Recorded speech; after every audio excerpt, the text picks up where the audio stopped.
Hello guys. तो कैसे हो आप सब? उम्मीद है अच्छे होंगे, बढ़िया होंगे। तो आज इस वीडियो में हम डिस्कस करने वाले हैं यूजीसी नेट पेपर 1 की यूनिट 1, जिसका नाम है टीचिंग एप्टीट्यूड। तो ये आपके यूजीसी नेट पेपर 1 के लिए तो बेनिफिशियल होगी वीडियो, लेकिन जहाँ पर भी जिस भी एग्ज़ाम में अगर टीचिंग एप्टीट्यूड है टॉपिक, तो उनके लिए भी ये बेनिफिशियल होगी वीडियो। तो आपकी इस यूनिट को हम 5 चैप्टर्स में मेनली डिवाइड कर सकते हैं। पहला चैप्टर टीचिंग से रिलेटेड है, दूसरा चैप्टर लर्निंग से रिलेटेड है, तीसरे चैप्टर में टीचिंग के क्या क्या मेथड्स है हायर एजुकेशन में वो सब है, फोर्थ चैप्टर में टीचिंग सपोर्ट सिस्टम के बारे में बताया गया है, और फिफ्थ चैप्टर में इवैल्यूएशन है। आज इस वीडियो में हम कोशिश करेंगे शुरू के 2 चैप्टर तो एटलीस्ट कवर कर ले, अगर टाइम रहा तो अगले चैप्टर्स भी देखिए, लेकिन ये जो शुरू के 2 चैप्टर्स है कोशिश रहेगी कि उनको तो कंप्लीट ही कर ले पूरा। तो इसमें ये टॉपिक्स है जो हमें कवर करने हैं। पहला है कॉन्सेप्ट ऑफ टीचिंग, दूसरा है डेफिनेशंस ऑफ टीचिंग जो अलग अलग थिंकर्स ने दी है, तीसरा टॉपिक है इन्फ्लुएंशियल टीचर्स, वो रिवोल्यूशनाइज्ड एजुकेशन, चौथा टॉपिक है ऑब्जेक्टिव्स ऑफ टीचिंग, पांचवा है nature and characteristics of teaching, फिर है maxims of teaching, then phases of teaching, then आते हैं इफेक्टिव टीचिंग बिहेवियर, उसके बाद essential teaching competencies and skills, फिर देखेंगे teaching modalities and then levels of teaching, और लास्ट में टीचिंग मॉडल्स। तो पहले देखते हैं कॉन्सेप्ट ऑफ टीचिंग होता क्या है आखिर। तो टीचिंग जो है हर कहीं है। जैसे कि मम्मी हमें सिखाती है कि जूते के फीते कैसे बांधने हैं, हमारा कोई फ्रेंड हमें खेलना सिखाता है, बाइक चलानी सिखाता है, साइकिल चलानी सिखाता है। तो टीचिंग जो है खाली क्लासरूम्स तक सीमित नहीं है, टीचिंग हर जगह है, एवरीवेयर है। Teacher is like a guide holding ए लालटेन इन ए डार्क केव। टीचर उस गाइड की तरह है जो एक डार्क केव में, अंधेरी गुफा में लालटेन पकड़े हुए है, और वो केव शैडोज और मिस्ट्रीज से भरी हुई है। तो टीचर एज ए गाइड आपको लालटेन दिखाएगा, आपको गाइड करेगा उस केव की मिस्ट्रीज को जानने में। तो टीचर का ये रोल होता है। लेकिन उस टीचिंग का क्या जो हमें गाली देना सिखाती है, क्या इसे भी टीचिंग कहा जाएगा? तो ये जानने के लिए आपको वीडियो में बने रहना पड़ेगा और वीडियो का एंड तक देखना पड़ेगा, इस क्वेश्चन का भी हम जवाब देंगे। इसके बाद आती है डेफिनेशंस ऑफ टीचिंग। टीचिंग की क्या क्या डेफिनेशंस हो सकती है? महात्मा गांधी के अनुसार टीचिंग बुक्स के साथ साथ हमारा बिहेवियर, कैसे हम बिहेव करते हैं दूसरों के साथ, दूसरों की हेल्प कर रहे हैं, काइंड है दूसरों के प्रति या नहीं, तो बिहेवियर भी देखा जाता है। खाली ये नहीं कि तुमने बुक्स पढ़ ली और तुम्हारी टीचिंग हो गई, नहीं नहीं। तो माइंड, हार्ट और हैंड, इन तीनों का मिश्रण है गांधी के अनुसार टीचिंग। रविंद्रनाथ टैगोर और रूसो के अनुसार नेचर जो है बेस्ट टीचर कही जा सकती है। जो चीज हमें नेचर, प्रकृति सिखा सकती है, वो कोई दूसरा टीचर नहीं सिखा सकता। श्री अरबिंदो के अनुसार एजुकेशन एक पजल की तरह है जिसके डिफरेंट पीसीज, हमारी लाइफ के जो डिफरेंट एस्पेक्ट्स है उसकी तरह है, वो पजल के पीसीज एजुकेशन है, उन सब को, उन उसको पजल को कंप्लीट करती है एजुकेशन। इंटीग्रल एजुकेशन अगर तुम कहीं पर भी देखो तो श्री अरबिंदो से ये कॉन्सेप्ट रिलेटेड है, वो इंटीग्रल एजुकेशन की बात करते थे। इनफैक्ट जो वर्ड है इंटीग्रल, तो इसका ज्यादातर संबंध श्री अरबिंदो से ही की फिलॉसफी से ही है। जीरो कृष्णमूर्ति और जॉन डेवी के अनुसार जो बेस्ट तरीका है लर्न करने का, सीखने का, वो चीज़ों को खुद से करने का है। तो वो प्रैक्टिकल एजुकेशन, एक्सपीरियंशियल एजुकेशन पर जोर देते हैं कि खुद से अगर अनुभव करते हो तुम चीज़ों को तो ज़्यादा अच्छे से सीखते हो। मैरिया मोंटेसरी के अनुसार सेल्फ एजुकेशन जो है वो बेस्ट टीचिंग है, जो तुम खुद से एजुकेशन प्राप्त करते हो। Independence of choose what you want to learn and explore, तुम्हारी स्वतंत्रता कि तुम क्या सीखना चाहते हो, क्या एक्सप्लोर करना चाहते हो, वही बेस्ट टीचिंग है जो तुम खुद से करते हो। तो ये मारिया मोंटेसोरी के अनुसार टीचिंग की डेफिनेशन थी। एमिडन और ह्यू क्या कहते हैं? वो कहते हैं कि लर्निंग कोई सोलो जर्नी नहीं है जो तुम अकेले तय कर सकते हो, ये टीम एफर्ट से होती है, पूरी टीम में, पूरे ग्रुप में, ग्रुप के साथ रहकर जो टीचिंग होती है वो बेस्ट टीचिंग होती है। एच.सी. मॉरिसन के अनुसार टीचिंग जो है फ्रेंडशिप की तरह है जिसमें क्लोज कॉन्टैक्ट होता है, तुम एक साथ रहकर ग्रो करते हो, लर्न करते हो। जो टीचर और स्टूडेंट है वो एक साथ जो है एक दूसरे के साथ सीखते हैं, ग्रो करते हैं। Becoming better versions of our selves, तो हम खुद के बेटर वर्जन बन पाते हैं। टीचर और स्टूडेंट जो है टीचिंग प्रोसेस में दोनों का ही उद्धार होता है एक तरीके से। अब बात करते हैं इन्फ्लुएंशियल टीचर्स वो रिवोल्यूशनाइज्ड एजुकेशन, कुछ प्रभावी टीचर्स जिन्होंने क्रांतिकारी कदम उठाए एजुकेशन के लिए। बेंजामिन ब्लूम की अगर बात करें तो इन्होंने ब्लूम्स टैक्सोनॉमी को डेवलप किया, होवर्ड गार्डनर की अगर बात करें तो इन्होंने मल्टीपल इंटेलिजेंस की थ्योरी दी। जीन पियाजे की अगर बात करें तो इन्होंने थ्योरी ऑफ कॉग्निटिव डेवलपमेंट दी। और ये सब हम डिटेल में डिस्कस करेंगे वीडियो में। लेव व्योगोत्स्की सोशल डेवलपमेंट थ्योरी देते हैं। Concept of ZPD zone of proximal development ये भी देते हैं। फ्राइडरिच फ्रोबल कॉन्सेप्ट ऑफ किंडरगार्टन ये डेवलप करते हैं। एन.एस. सुलिवान जो कि जाना माना नाम है, हेलन केलर के ये टीचर थे, उसे एम्पावर करते हैं। हेलन केलर एक डीफ ब्लाइंड स्टूडेंट थी, बहरी और अंधी, तो उसको भी एम्पावर कर सकते हैं एक टीचर। एन.एस. सुलिवान का एग्जाम्पल है। सावित्रीबाई फुले, इन्हें कौन नहीं जानता, ये फर्स्ट फीमेल टीचर थी इंडिया की और इंडियन फेमिनिज्म की, भारतीय नारीवाद की मदर कही जाती है सावित्रीबाई फुले। तो ये कुछ इन्फ्लुएंशियल टीचर्स रहे हैं जिन्होंने एजुकेशन को रिवोल्यूशनाइज किया। ऑब्जेक्टिव्स की अगर बात करें टीचिंग के क्या ऑब्जेक्टिव्स है, तो ये एक लर्नर को इतना सक्षम बनाता है कि वो तेजी से बदलते हुए संसार को एडेप्ट कर सके। ये लर्नर को सपोर्ट करता है लर्निंग की हर एक स्टेज में। ये पॉजिटिव वैल्यूज और हैबिट्स इंस्टिल करता है लर्नर में। सेंस ऑफ ब्रदरहुड, लीडरशिप और टीम वर्क ये भी डेवलप करता है जो टीचिंग है। मेक रेस्पॉन्सिबल सिटीजन्स, और लर्नर को एक जिम्मेदार नागरिक बनाती है टीचिंग। अब बात करें अगर नेचर और कैरेक्टरिस्टिक टीचिंग की, तो वो क्या है? टीचिंग एक आर्ट है और उसके साथ साथ साइंस भी है। वो कैसे?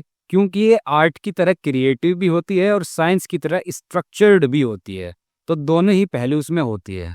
दूसरी इसकी टीचिंग है कि ये मोरल एक्टिविटी है, मतलब टीचिंग जो है मोरालिटी और एथिक्स से जुड़ी हुई होती है। अगर कोई तुम्हें गाली देना सिखाता है, जैसे कि मैंने स्टार्टिंग में पूछा था वो क्वेश्चन, तो वो टीचिंग नहीं हो सकती क्योंकि वो मोरली सही नहीं है। तीसरा इसमें पॉइंट है, ये डायनामिक और कॉम्प्लेक्स होती है। डायनामिक का मतलब क्या है? डायनामिक का मतलब है कि एक एक्टिव प्रोसेस है। टीचर को जो है बहुत सारी एक्टिविटीज करनी पड़ती है, प्रेजेंटेशन तैयार करता है, जो पढ़ाना है वो तैयार करता है, तो बहुत सारी चीजें होती है, काफी कॉम्प्लेक्स भी है, इतनी सिंपल नहीं होती। चौथा पॉइंट है, ये डाइवर्स होती है क्योंकि डिफरेंट बैकग्राउंड के स्टूडेंट्स रहते हैं। उन स्टूडेंट्स की डिमांड अलग अलग होती है, उनको हर एक का तरीका होता है जिससे उन्हें समझ आता है। तो टीचर को वो समझना चाहिए कि उसके स्टूडेंट की क्या डिमांड है, किस तरीके से वो समझ आएगा।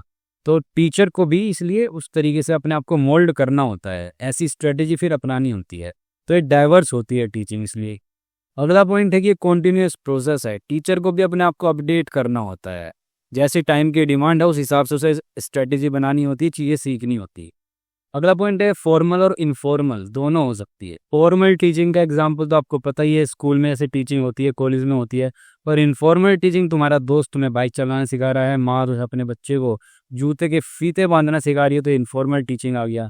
और लास्ट पॉइंट है कि इंटरेक्टिव होती है, एंगेजिंग होती है। टीचर को चाहिए कि स्टूडेंट के साथ एंगेज करे, उसको जो है बोले, उससे क्वेश्चन करे, और एंगेजमेंट जो होना जरूरी है टीचर का स्टूडेंट के साथ, अभी जो है टीचिंग का प्रोसेस अच्छे से हो पाएगा। अब देखते हैं मैक्सिम्स ऑफ टीचिंग। क्या मैक्सिम है? मैक्सिम का मतलब क्या गाइडिंग प्रिंसिपल्स है जो एक टीचर को ध्यान में रखने होते हैं स्टूडेंट को जब वो कुछ चीज़ें सिखाते हैं। पहला इसमें पॉइंट आता है, पहला मैक्सिम आता है, फ्रॉम सिंपल टू कॉम्प्लेक्स। तो टीचर को सिंपल से कॉम्प्लेक्स की तरफ जाना चाहिए। पहले उसे सिंपल चीज़ें सिखानी है स्टूडेंट को, उसके बाद कॉम्प्लेक्सिटी की तरफ चलना चाहिए। ये नहीं कि पहले ही जो है कॉम्प्लेक्स चीज़ें बता दी और जो स्टूडेंट है उसका इंटरेस्ट ही खत्म हो गया। तो इस सिंपल से कॉम्प्लेक्स की तरफ जाना चाहिए, इससे भी उसका इंटरेस्ट बिल्ड हो और वो कॉम्प्लेक्स को भी वो इजीली फिर समझ पाए। सेकंड मैक्सिम है, टीचर को नॉन से अननोन की तरफ बढ़ना चाहिए। जैसे कि स्टूडेंट को पता है कि घोड़ा कैसा होता है, लेकिन उसे नहीं पता, उसने नहीं देखा कि जैबरा कैसा होता है, तो एक लिंक क्रिएट करना पड़ेगा टीचर को। वो बताएगा कि हॉर्स के जैसा ही होता है जैबरा। तो जो उसे पता है और जो उसे नहीं पता है, उन दोनों के बीच में लिंक क्रिएट करना पड़ेगा टीचर को, स्टूडेंट को, जिससे कि पता चल पाए। तो वो बताएगा कि घोड़े की तरह ही होता है जैबरा, लेकिन फिर उसके बाद बताएगा कि उसमें स्ट्रिप्स होती है। तो उसे नॉन से अननोन की तरफ जाना पड़ेगा। अब कुछ भक्तों ने भगवान को नहीं देखा तो पूछते हैं भगवान कैसे होते हैं, लेकिन उन्होंने मोदी जी देखे, मोदी जी को वो जानते हैं। तो एक टीचर जो है मोदी जी और भगवान के बीच में लिंक क्रिएट करेगा। भगवान जिसे वो जानते नहीं है, लेकिन मोदी जी को तो जानते हैं, तो बोलेगा देखो भाई जैसे मोदी जी हैं वैसे ही है बस भगवान। तो ये ऐसी फालतू के एग्जाम्पल है, इसको सीरियस मत लेना, ठीक है। थर्ड मैक्सिम है, सीन से अनसीन की तरफ। जो हमने देखा हुआ है उससे जो नहीं देखा है उसकी तरफ जाएं। तो वही वाली बात है जो ऊपर बताई है, कुछ अलग नहीं है इसमें भी। और चौथा भी सेम ही पॉइंट है, कॉन्क्रीट से एब्स्ट्रैक्ट की तरफ जाना है। कॉन्क्रीट यानी कि जो हम एक्सपीरियंस कर सकते हैं, और एब्स्ट्रैक्ट कॉन्सेप्ट वो होते हैं जो माइंड में होते हैं, जिनको हम देख नहीं सकते। जैसे कि ज्योमेट्रिकल शेप्स होती है, वो जो है जैसे कि सर्कल, रेक्टेंगल, ट्राइंगल, ये क्या है, एब्स्ट्रैक्ट कॉन्सेप्ट्स है। लेकिन एक स्टूडेंट को समझाने के लिए हमें कॉन्क्रीट फिजिकल ऑब्जेक्ट्स दिखाने पड़ेंगे, उन्हें जो 3D ज्योमेट्रिकल फिगर्स है वो दिखानी पड़ेगी, तभी वे एब्स्ट्रैक्ट इन कॉन्सेप्ट्स को समझ पाएंगे। पांचवा मैक्सिम है, हमें पर्टिकुलर से जनरल की तरफ जाना होता है। अब ये क्या है, जैसे एक फोटोग्राफर टीचर है, तो वो एक फोटोग्राफ दिखाता है जो उसने खुद खींची है बच्चों को, और फिर वो बच्चों से पूछता है कि उन्हें क्या चीज़ अच्छी लगी फोटो में, क्या इसे अच्छा बना रही है। उसके बाद फिर वो जनरल की तरफ जाएगा कि एक फोटोग्राफ को क्या चीज़ें अच्छी बनाती है, क्या एंगल सेट करना होता है, क्या मतलब चीज़ें रहती है। तो उस फोटोग्राफ से, पर्टिकुलर एग्जाम्पल से वो जनरल की तरफ जाएगा। इसमें हम एक और एग्जाम्पल ले सकते हैं। एक कोच है, क्रिकेट कोच, वो अपने स्टूडेंट्स को बताता है कि कैसे कवर ड्राइव लगानी है। तो पहले वो एक पर्टिकुलर वीडियो दिखाएगा कोहली की कवर ड्राइव मारते हुए, दिखाएगा कि इसमें देखो कैसे उसकी हेड की पोजीशन है, बिल्कुल बॉल जो है हेड के नीचे खेल रहा है, आंखें उसकी बॉल पर है, फ्रंट फुट जो है आगे जा रहा है, और बॉडी से दूर नहीं खेल रहा है वो शॉट। तो उस पर्टिकुलर वीडियो से वो सीखेंगे स्टूडेंट, और फिर जब उनसे पूछा यार कवर ड्राइव कैसे लगानी होती है, तो बता पाएंगे कि हमें ये फीचर्स है उसके। तो उन्होंने पर्टिकुलर एग्जांपल से सीखा जनरल फीचर्स कवर ड्राइव के। तो हमें इस तरीके से पर्टिकुलर स्पेसिफिक एग्जांपल से जनरल की तरफ जाना चाहिए, इससे आसानी से चीज़ें समझ आ जाती है। फिफ्थ पॉइंट की अगर बात करें, होल से पार्ट की तरफ, यानी कि पहले तुम्हें पूरी पिक्चर समझ लेनी है, उसके बाद डिटेल्स पर जाना है। पहले जैसे कि तुम अगर कोई आर्टिकल पढ़ते हो, कोई चैप्टर पढ़ते हो, अगर उसमें कोई एब्स्ट्रैक्ट है, इंट्रोडक्शन है, समरी उसकी है, तो अगर तुम्हें वो पहले पढ़नी चाहिए, जिससे कि तुम्हें पता चल पाए इस चैप्टर में है क्या, इस आर्टिकल में है क्या। उसके बाद तुम्हें डिटेल्स में जाना चाहिए। अगर तुम पहले ही डिटेल्स में चले जाओगे तो कंफ्यूज हो जाओगे, उसकी जो ब्रॉडर पिक्चर है वो तुम्हारी पकड़ से बाहर हो जाएगी। सेवेंथ पॉइंट है, इनडेफिनिट से डेफिनिट की तरफ जाना है। कई बार क्या होता है, स्टूडेंट जो है एक मोटी सी बुक देखते हैं और देख के घबरा जाते हैं कि भाई ये तो बहुत बड़ी है, तो कभी खत्म ही नहीं होगी हमसे। पर यहाँ पर टीचर का रोल आता है, उसे बताना होता है कि भाई ये पूरी बुक तुम्हें नहीं पढ़नी है, इसमें कुछ इंपॉर्टेंट चीजें हैं जो तुम्हारे सिलेबस में है, वो चीजें तुम्हें पढ़नी है। तो उसे इनडेफिनिट से डेफिनिट तक पहुंचना, उसे बताना है कि निश्चित रूप से ये पढ़नी है। जैसे कि यूपीएससी सिविल सर्विसेज का सिलेबस माना जाता है कि इनडेफिनिट है, तो वहीं पर एक टीचर की ड्यूटी बनती है, उसे बताना होता है कि क्या चीज़ें इसमें भी इम्पोर्टेंट है। वैसे तो इनडेफिनिट ही है, लेकिन उसमें भी कुछ ऐसी चीज़ें होती है जो कि 80 to 90% हर बार ही पूछी जाती है। 10% हो सकता है कि नई चीज़ आ जाए। तो एक टीचर का यही रोल होता है कि वो इनडेफिनिट से डेफिनिट की तरफ ले जाए बच्चे को। 8th इसमें मैक्सिम आता है, साइकोलॉजिकल से लॉजिकल की तरफ जाना होता है। साइकोलॉजिकल यानी जो इमोशन से रिलेटेड है, तो इमोशन से तुम्हें लॉजिक की तरफ जाना है। अब कुछ बच्चों के लिए मैथ्स जो है ऐसा होता है कि उन्हें समझ ही नहीं आता, क्योंकि मैथ्स क्या है, एब्स्ट्रैक्ट एंटिटीज पर आधारित है। जो चीजें हमारी जानी पहचानी होती है, हमसे रिलेटेबल होती है, वो हम जल्दी सीख लेते हैं। जैसे कि इमोशंस है, अगर इमोशंस किसी चीज में है तो हम जल्दी सीखते हैं। तो एक टीचर को चाहिए कि वो मैथमेटिकल चीजों में भी इमोशंस देखे। जैसे कि हमारे एक टीचर थे, वो काफी रिलेटेबल एग्जाम्पल्स देते थे हमें, जिससे कि चीजें समझ आ जाती थी। जैसे मैं एग्जाम्पल दो एक, जैसे पैरेलल लाइंस होती है। पैरेलल लाइंस वो होती है जो कभी भी इंटरसेक्ट नहीं करती, लेकिन साथ साथ चलती रहती है। तो इसको भी टीचर इमोशन से कनेक्ट कर सकता है, ऐसे बता सकता है कि भाई दो प्रेमी हैं, वो जो है साथ साथ चलते हैं, लेकिन कभी भी मिल नहीं पाते, उनका कभी मिलन नहीं हो पाता। तो पैरेलल लाइंस उन दो प्रेमियों की तरह ही होती है। तो इस तरीके से एक टीचर साइकोलॉजिकल से लॉजिकल की तरफ जा सकता है। 9th मैगजीन की अगर हम बात करें तो ये है एनालिसिस से सिंथेसिस की तरफ जाना। एनालिसिस यानी चीज़ों को तोड़कर देखना, उसके बाद उन्हें सिंथेसाइज जोड़ देना। इसको अगर हम एक एग्जाम्पल की मदद से समझे, जैसे कि डिफरेंट फोबियाज होते हैं, जैसे कि हाइड्रोफोबिया, एक्रोफोबिया, क्लोस्ट्रोफोबिया, तो इसको हम तोड़ सकते हैं ये अलग अलग वर्ड में। हाइड्रो अलग कर दे, फोबिया अलग कर दे, एक्रो अलग कर दे, पर फोबिया अलग कर दे, क्लोस्ट्रो अलग कर दे फोबिया से। तो फिर हम इसको आसानी से समझ सकते हैं कि हाइड्रो यानी कि पानी और फोबिया यानी कि डर। जिसको पानी से डर लगे वो हाइड्रोफोबिया हो गया। एक्रोफोबिया इसको हाइट से डर लगे, एक्रो यानी कि हाइट से रिलेटेड होता है। और क्लोस्ट्रोफोबिया होता है जिसे बंद स्पेसिस से, क्लोज्ड स्पेसिस से डर लगे। क्लोइस्टर जो वर्ड है इसका मतलब ही होता है जो मोनेस्ट्री, चर्च वगैरह का क्लोज्ड स्पेस होता है उसके लिए यूज होता है। तो चीज़ों को तोड़कर एक टीचर अपने स्टूडेंट्स को समझा सकता है, उसके बाद वो जोड़ सकता है, उनको सिंथेसाइज कर सकता है। तो चीज़ें आसानी से समझ आ जाएंगी। 10th मैक्सिम है फॉलो नेचर। हर एक स्टूडेंट की अपनी एक नेचर होती है, तो स्टूडेंट की नेचर को समझना पड़ेगा एक टीचर को, और उस हिसाब से अपनी अप्रोच में बदलाव करने पड़ेंगे, अपने तौर तरीकों में जैसा वो पढ़ाता है स्टूडेंट की नेचर के हिसाब से उसे बदलना पड़ेगा। तो स्टूडेंट की नेचर भी मायने रखती है। 11th मैक्सिम आता है ट्रेनिंग ऑफ सेंसेस। सेंसेस की ट्रेनिंग, जैसे कि एक टीचर को पढ़ाना है कि फ्रूट्स कैसे होते हैं, तो फ्रूट्स को जब पढ़ा रहा है, जैसे कि एप्पल को पढ़ा रहा है, तो एप्पल को जो है वो उसे दिखाएगा, आईज जो है इस फ्रूट को देखेंगी, उसके बाद वो खाएगा, टेस्ट करेगा स्टूडेंट, फिर वो टच करके देखेगा, स्मेल करेगा, हर एक सेंसेस से उसे जानने की कोशिश करेगा, तो लंबे समय तक वो उस फ्रूट को जो है याद रख सकेगा। लंबे समय तक क्या, भूलेगा ही नहीं फिर तो। 12th मैक्सिम की अगर बात करें, यहाँ पर है एनकरेजमेंट टू सेल्फ स्टडी, कि टीचर को एनकरेज करना चाहिए स्टूडेंट्स को कि वो सेल्फ स्टडी करे। इससे उसमें कॉन्फिडेंस आएगा और इंडिपेंडेंट लर्निंग को बढ़ावा मिलेगा, वो इंडिपेंडेंट हो सकेगा, फिर उतना निर्भर नहीं रहेगा दूसरों पर। टीचिंग के मैक्सिम्स पर एक प्रीवियस ईयर में क्वेश्चन भी आया है, जैसे कि बताना है इस क्वेश्चन में कि इनमें से कौन कौन से टीचिंग मैक्सिम्स है। पहला है फ्रॉम साइकोलॉजिकल टू लॉजिकल, दूसरा फ्रॉम एनालिसिस टू सिंथेसिस, तीसरा फ्रॉम कॉन्क्रीट टू एब्स्ट्रैक्ट, और चौथा फॉलो नेचर। तो हमने अभी पढ़े चारों ही आपके टीचिंग मैक्सिम है, तो डी ऑप्शन यहाँ पर करेक्ट हो जाएगा। तो इसी तरह के क्वेश्चंस मैंने और भी जो कि प्रीवियस ईयर पर बेस्ड है, वो मैंने अपने टेस्ट सीरीज प्रोग्राम में इंक्लूड करे हैं। तो अगर आप यूजीसी नेट की प्रिपरेशन कर रहे हो तो उस टेस्ट सीरीज में आपको जरूर एनरोल करना चाहिए, उससे आपकी काफ़ी हेल्प होगी, आप क्वेश्चंस प्रैक्टिस कर पाएंगे ज़्यादा से ज़्यादा। अब देखते हैं टीचिंग के क्या क्या फेजेस होते हैं। तो 3 फेजेस होते हैं टीचिंग के। पहला होता है प्री एक्टिव, दूसरा है इंटरएक्टिव, तीसरा है पोस्ट एक्टिव। तो इंटरएक्टिव तो आपको पता ही है कि इंटरेक्शन होना चाहिए कि स्टूडेंट और टीचर का, लेकिन इंटरेक्शन होने से पहले टीचर जो तैयारी करता है, प्लानिंग करता है, क्लास में आने से पहले अपने आप जो है प्रिपेयर करता है, प्रेजेंटेशन बनाता है या खुद भी जो भी पढ़ता है, तो वो प्री एक्टिव फेज में आता है। उसके बाद लास्ट में होता है पोस्ट एक्टिव फेज। यहाँ पर जो भी उसने पढ़ाया तो फीडबैक के रूप में क्या सीखा स्टूडेंट ने, उसको इवेलुएट करना। और वो इवेलुएट कैसे करेगा? इंटरनल असेसमेंट के रूप में, फॉर्मेटिव असेसमेंट के रूप में, एग्जाम लेगा, टेस्ट लेगा, तो वहां से देखेगा कि स्टूडेंट की कितनी तैयारी है। उसके बाद वो फीडबैक भी देगा कहाँ से, कि वो कहाँ वीक है, उसे कहाँ मेहनत करनी चाहिए, तो वो सब बताएगा पोस्ट एक्टिव फेज में।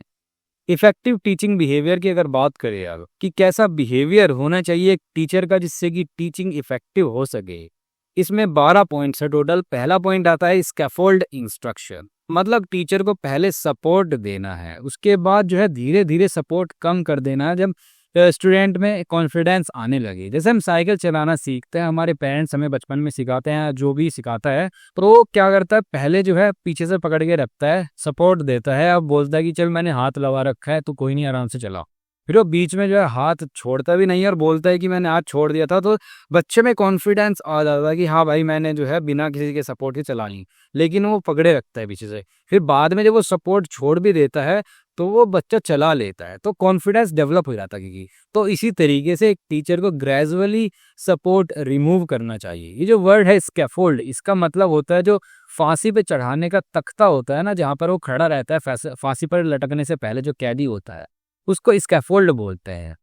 तो स्कैफोल्ड वो सपोर्ट है जब तक उसे फांसी नहीं मिली है। फांसी जब मिल जाएगी, जब वो स्कैफोल्ड हट जाएगा तो मुक्ति उसे मिल जाएगी, उसके बाद जो है तुम्हें बताइए। तो इसी तरीके से जो है टीचर भी वो सपोर्ट रिमूव करता है, लेकिन ग्रेजुअली धीरे धीरे करता है। ये उस फांसी वाले स्कैफोल्ड की तरह नहीं है जहां पर इमीडिएटली अचानक से हटा लिया जाता है वो सपोर्ट, ये तो धीरे धीरे ग्रेजुअली हटाया जाता है।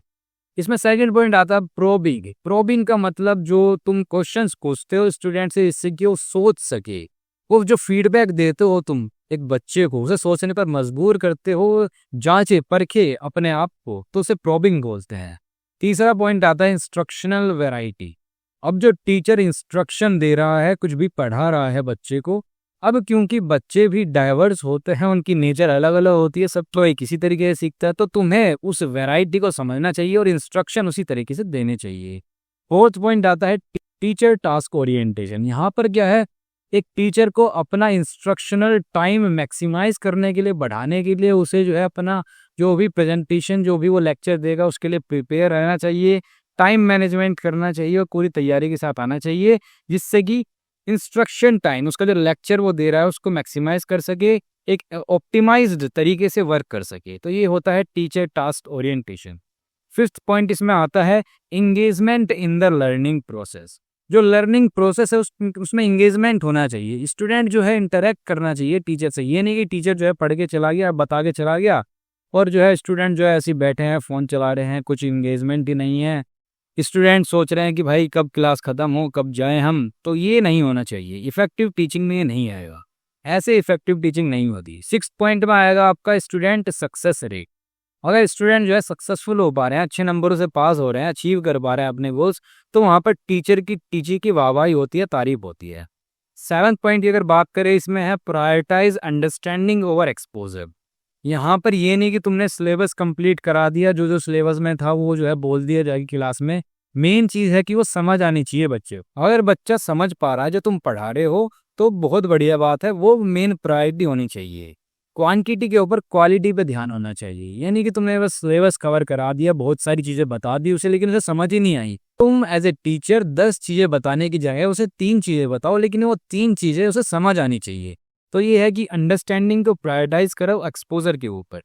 8 पॉइंट में आता है क्लियर एक्सप्लिसिट रिपीटेटिव इंस्ट्रक्शन। यानी कि जो तुम इंस्ट्रक्शन दे रहे हो वो क्लियर होने चाहिए, कंफ्यूजिंग नहीं होने चाहिए, वो एक्सप्लिसिटली होने चाहिए। खुले तौर पर तुम्हें बोलना है, कुछ भी कंफ्यूजन नहीं रहनी चाहिए, ना स्टूडेंट के अंदर ना ही टीचर के अंदर। और रिपीटेटिव इंस्ट्रक्शन होने चाहिए, बार बार उसे बताना चाहिए चीज़ों को, जिससे कि बच्चा समझ सके, उसे याद कर सके। 9th पॉइंट है making use of students ideas and contribution. यानी कि स्टूडेंट का जो कंट्रीब्यूशन है, वो जो आइडियाज प्रपोज करता है टीचर के कहने पे, टीचर से उसे बोलता है, तो उन आइडियाज को, उन कंट्रीब्यूशन को भी एक तरीके से उनका यूज करना चाहिए, उसे अपनी क्लास में इम्बाइब करना चाहिए। बहुत सारे टीचर क्या होते हैं, स्टूडेंट से पूछते हैं कि तुम बताओ भाई कौन सा टॉपिक स्टार्ट करे, क्या चीज़ होनी चाहिए, क्या पहले पढ़ाएं, क्या बाद में पढ़ाएं। तो स्टूडेंट जो है अपना ओपिनियन देते हैं और उन्हें अच्छा भी लगता है, उन्हें लगता है कि हमारा भी कुछ योगदान हो रहा है। तो ऐसे में स्टूडेंट जो है और बढ़ चढ़ के हिस्सा लेता है टीचिंग प्रोसेस में।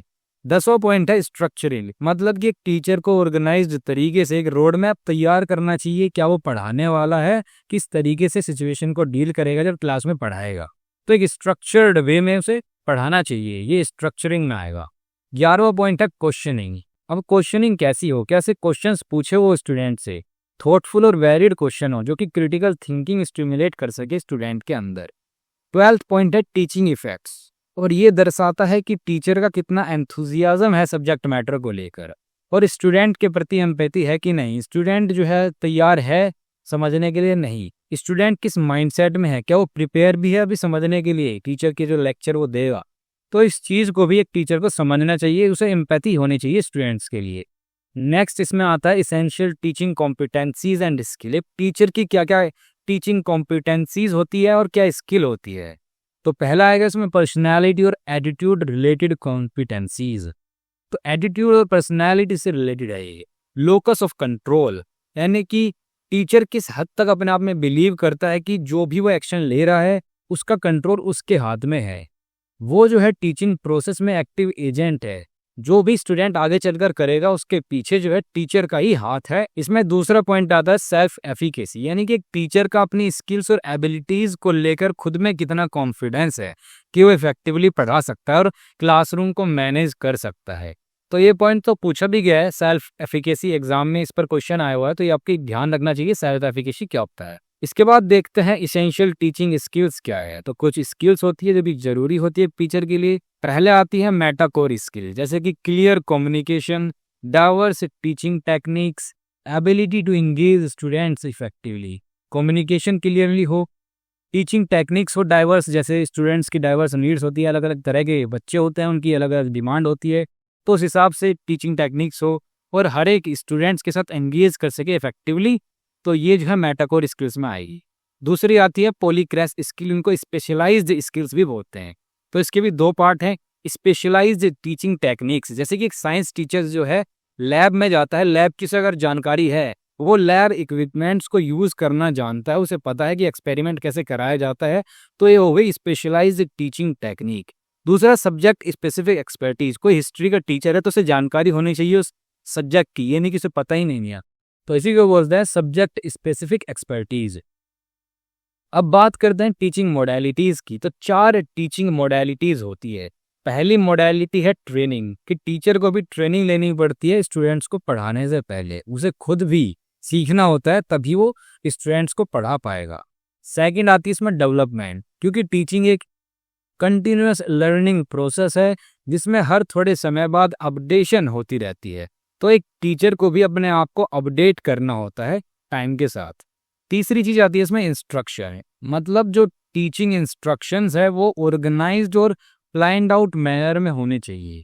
चौथी इसमें जो मोस्ट इंपोर्टेंट पॉइंट है इसका वो है इंडोक्ट्रिनेशन, और ये क्या है, ये टीचिंग है विद मोर परसुएशन, और जोर के साथ। परसुएशन यानी कि जोर के साथ। इसका क्या मतलब है? इसका मतलब है कि जब एक टीचर तुम्हें इस तरीके से पढ़ाता है कि वो चाहता है कि तुम उसकी बात मान ही लो, तुम्हें एक तरीके से परसुएड करने की कोशिश करता है। जैसे कि अगर मैं एक एग्जांपल दूं, तुम्हारा कोई दोस्त है, उसे जो है कॉलेज फेस्ट में जाना है, उसका कोई फेवरेट सिंगर या फिर फेवरेट रैपर आ रहा है, मान लो कि टेलर स्विफ्ट आ रही है, तो वो जो है तुम्हें भी जो है परसुएड करेगा, मनाएगा कि भाई देख बहुत बढ़िया गाती है, तुम्हें जो है रील भेज रहा है उसकी, देख भाई कितना बढ़िया गाती है। तो तुम्हें एक तरीके से उसकी अच्छी अच्छी बात बता रहा है, तो तुम्हें एक तरीके से मनाना चाह रहा है कि जिस सिंगर या रैपर को वो पसंद करता है तुम भी उसे पसंद करो, कॉलेज फेस्ट में चले जाओ।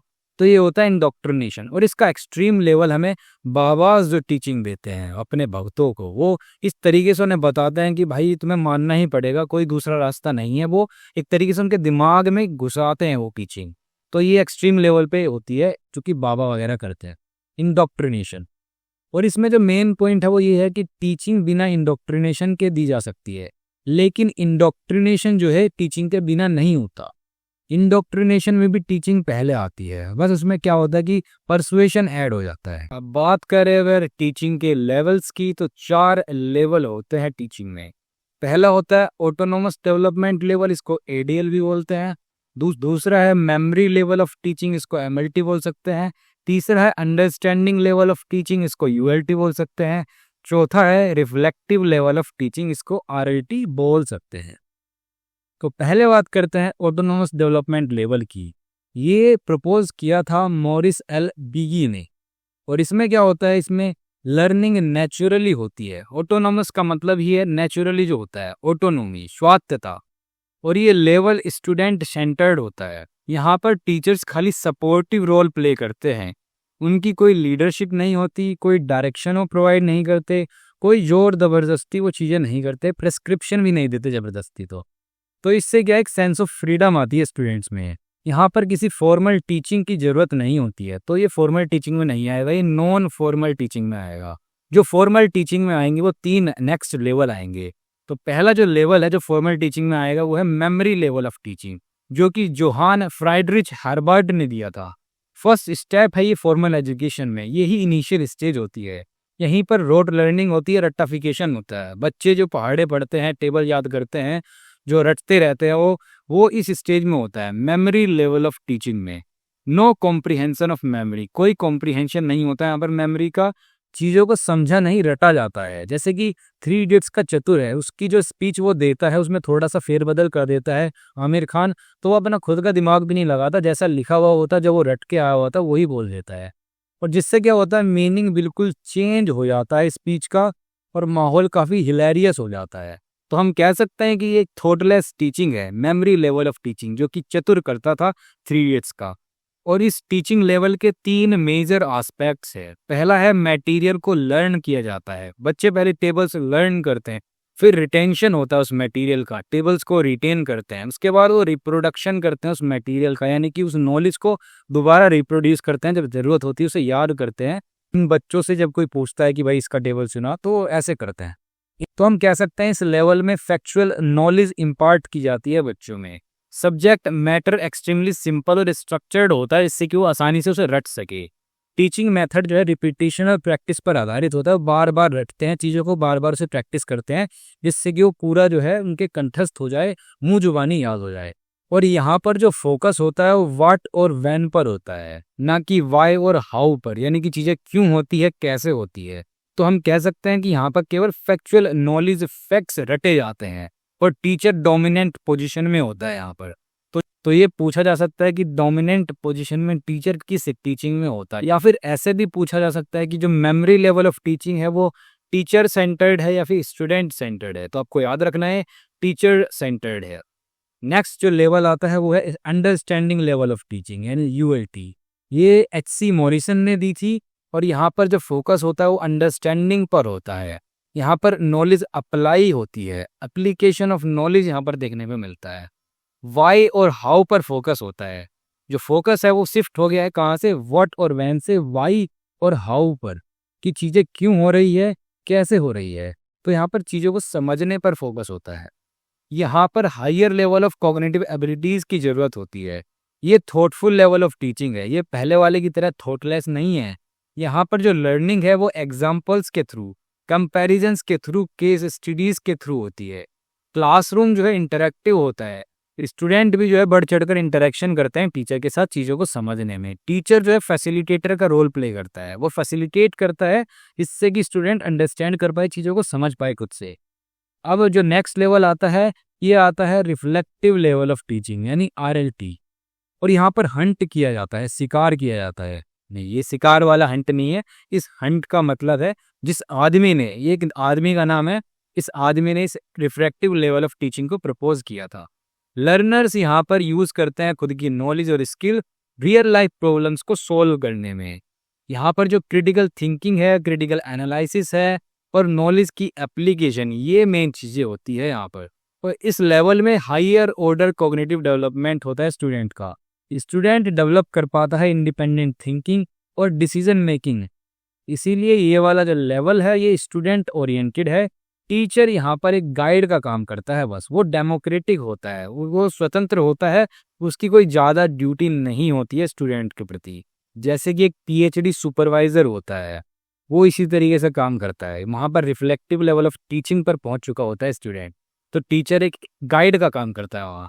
Classroom activities are generally not planned, और यहाँ पर जो क्लासरूम एक्टिविटीज़ है वो भी प्लान्ड नहीं होती है, कुछ भी वो प्री डिफाइंड नहीं होता वहाँ पर कि हम ये करेंगे, ये पढ़ाएंगे। जो भी स्पॉन्टेनियसली घटित होता है क्लासरूम में वो वैसे ही चलता है। यहाँ पर मेटाकॉग्निशन आता है। मेटाकॉग्निशन यानी कि स्टूडेंट्स अपनी थिंकिंग के बारे में थिंक कर रहे हैं, जो वो सोच रहे हैं उस प्रोसेस के बारे में सोच रहे हैं, मतलब वो थिंकिंग प्रोसेस के बारे में थिंक कर रहे हैं। एक स्टूडेंट अवेयर होता है यहाँ पर अपने जो थिंकिंग प्रोसेसेस है उसके प्रति। और इस मेटाकॉग्निशन प्रोसेस में 3 प्रोसेस होते हैं, पहला प्लानिंग, दूसरा मॉनिटरिंग और तीसरा इवैल्यूएशन। प्लानिंग का मतलब होता है कि एक टीचर जो प्लान करता है उसे क्या पढ़ाना है, और एक लर्नर क्या पढ़ना है वो भी प्लानिंग करता है। मॉनिटरिंग उसके बाद आती है कि क्या उसने पढ़ा, स्टूडेंट ने उसको मॉनिटर करता है, कैसे वो पढ़ रहा है, क्या उसका तरीका है। पर एक स्टूडेंट भी अपने आप को मॉनिटर करता है। और लास्ट में इवैल्यूएशन आता है, इवैल्यूएट करता है जो भी उसने पढ़ा। तो ये जो है 3 प्रोसेस है, प्लानिंग, मॉनिटरिंग, इवैल्यूएशन, ये आपको पता होना चाहिए। इन पर क्वेश्चन आता है और आया भी हुआ है कि बताओ कि मेटाकॉग्निशन में से इनमें से कौन से प्रोसेस होते हैं। प्लानिंग, मॉनिटरिंग, इवैल्यूएशन और भी प्रोसेस दिए होते हैं 2-4, तो उनमें से आपको सेलेक्ट करने होते हैं।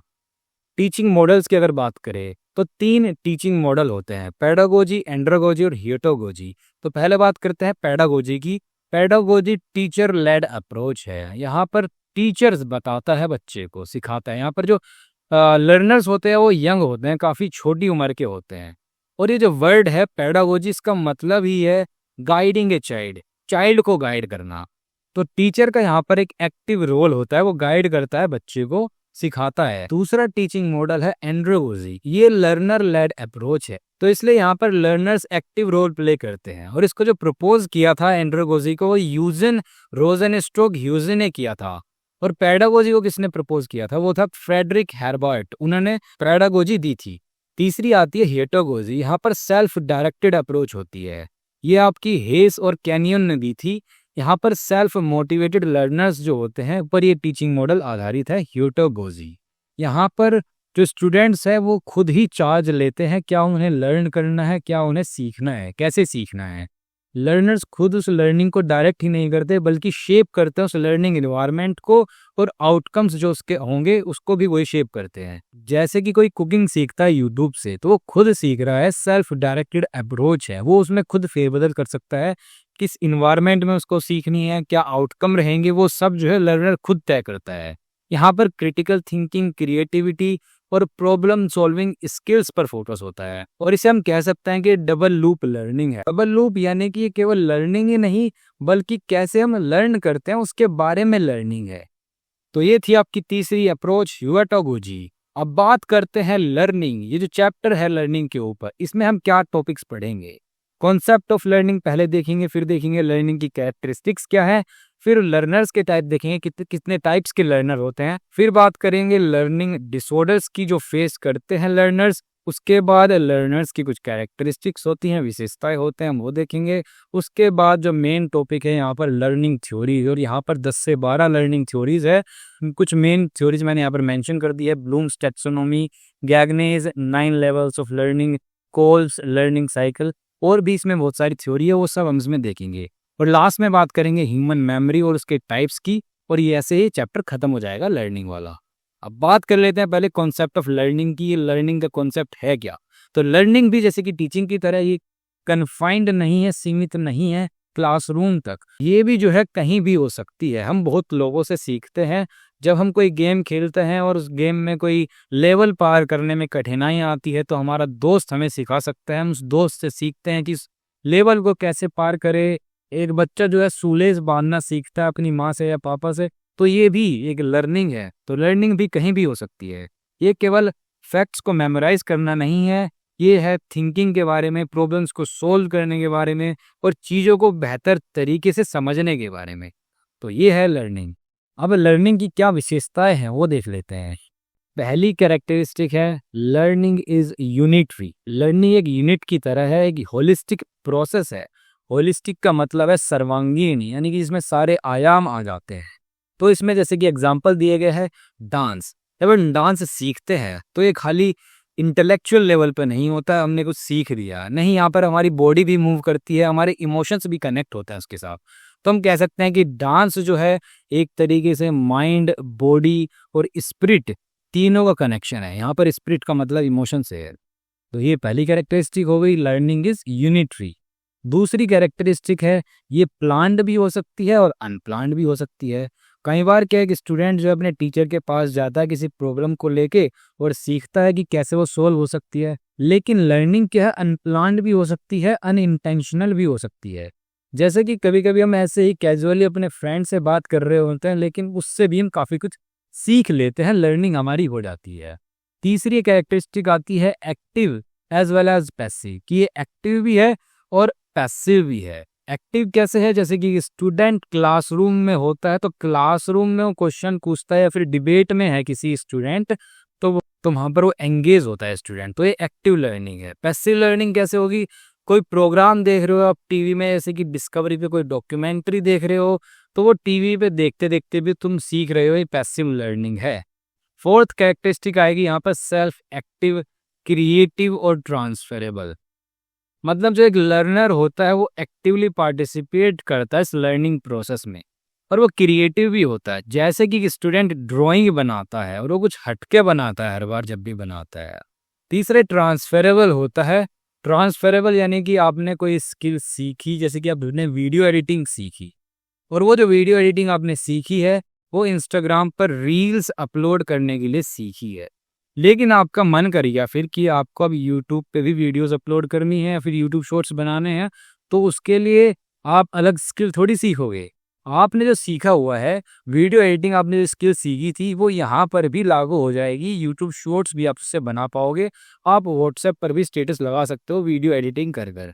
तो ये जो स्किल है आपकी ये ट्रांसफरेबल है। जो मेहनत आपको रील्स के लिए करनी है वही आप यूट्यूब शॉर्ट्स के लिए भी करोगे, वही चीज़ लगेगी जो आपने स्किल सीखी है वीडियो एडिटिंग की। तो ये थी आपकी फोर्थ कैरेक्टरिस्टिक। इसके बाद आती है नेक्स्ट कैरेक्टरिस्टिक जो कि है इंडिविजुअल और कलेक्टिव होती है लर्निंग।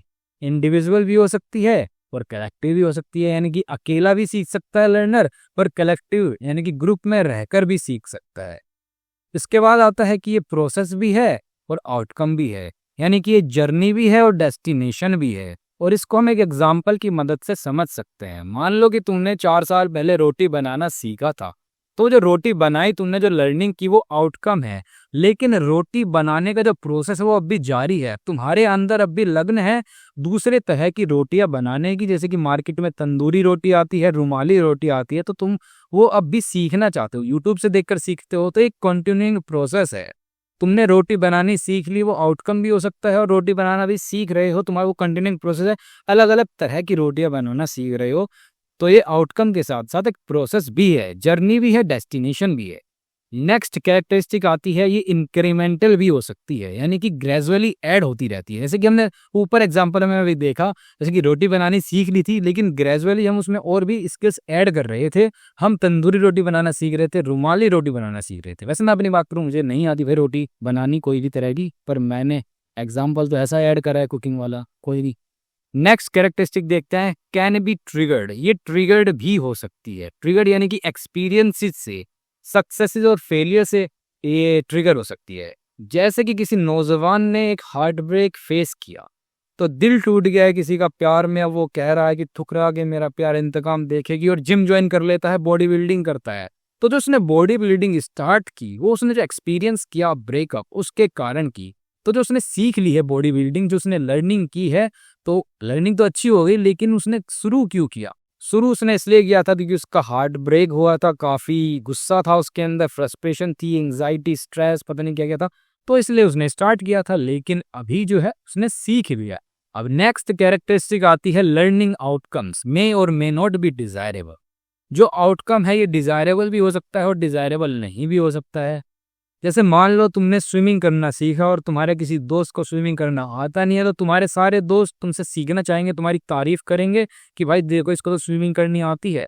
लेकिन दूसरी तरफ तुमने जो है बैंक को लूटना सीख लिया, चोरी चकारी सीख ली, तो तुम जो है बैंक को लूटोगे, फिर पकड़े जाओगे और फिर जेल में जाओगे। तो ये जो आउटकम आया, तुम जेल में चले गए, तो ये तो तुमने कभी डिजायर नहीं किया, तो ये तो जाने की तुम्हारी इच्छा नहीं थी जेल में। एक और एग्जांपल अगर मैं दूं, अगर इस बंदे से फ्लर्ट करना सीखोगे तो तुम्हारी कहीं भी धुनाई हो सकती है, पिटाई हो सकती है। तो वो आउटकम जो होगा वो भी तुमने कभी सोची ना होगी, लेकिन वो होगा। तो ये जो है लर्निंग एक तरीके से डिजायरेबल भी हो सकती है और नहीं भी हो सकती। नेक्स्ट इसमें कैरेक्टरिस्टिक आती है कि इसमें हमेशा ही एक मोरल डायमेंशन रहता है। अब वो मोरल डायमेंशन राइट भी हो सकता है, रॉन्ग भी हो सकता है, पॉजिटिव भी हो सकता है और नेगेटिव भी हो सकता है। पॉजिटिव क्या है कि भाई तुमने दूसरों को वैल्यू करना सीखा, दूसरों की रेस्पेक्ट करनी सीखी, और नेगेटिव तुमने चीट करना सीख लिया, चीट करते हो तुम अपने पार्टनर पे, तो एक नेगेटिव एस्पेक्ट हो गया मोरल डायमेंशन के रूप में अगर देखें तो। लास्ट इसमें कैरेक्टरिस्टिक आती है कि एक कॉम्प्लेक्स होल होता है, यानी कि ये लर्नर के वेरियस एस्पेक्ट्स को इम्पैक्ट करता है, प्रभावित करता है। जैसे नॉलेज एस्पेक्ट को, स्किल को, एटीट्यूड को, वैल्यूज और हैबिट्स को, इन सब को जो है वो प्रभावित करता है, इम्पैक्ट करता है। जैसे कि तुमने कंटेंट क्रिएशन ये जो है सीखा, तो तुमने पहले उसकी नॉलेज ली, तुमने नॉलेज ले ली, सीख लिया, और उसके बाद तुम कंटेंट क्रिएट करने लगे, तो तुम्हारी एक स्किल बन गई। तुम्हारा एटीट्यूड भी चेंज हुआ। एटीट्यूड कैसे चेंज हुआ? मान लो कि तुम पहले जब तुमने कंटेंट क्रिएशन नहीं स्टार्ट किया था, तो तुम जो कंटेंट क्रिएटर थे उनको ऐसे देखते थे कि इनका काम बिल्कुल बेकार है, ये तो कुछ भी ऐसी बकवास करते रहते हैं।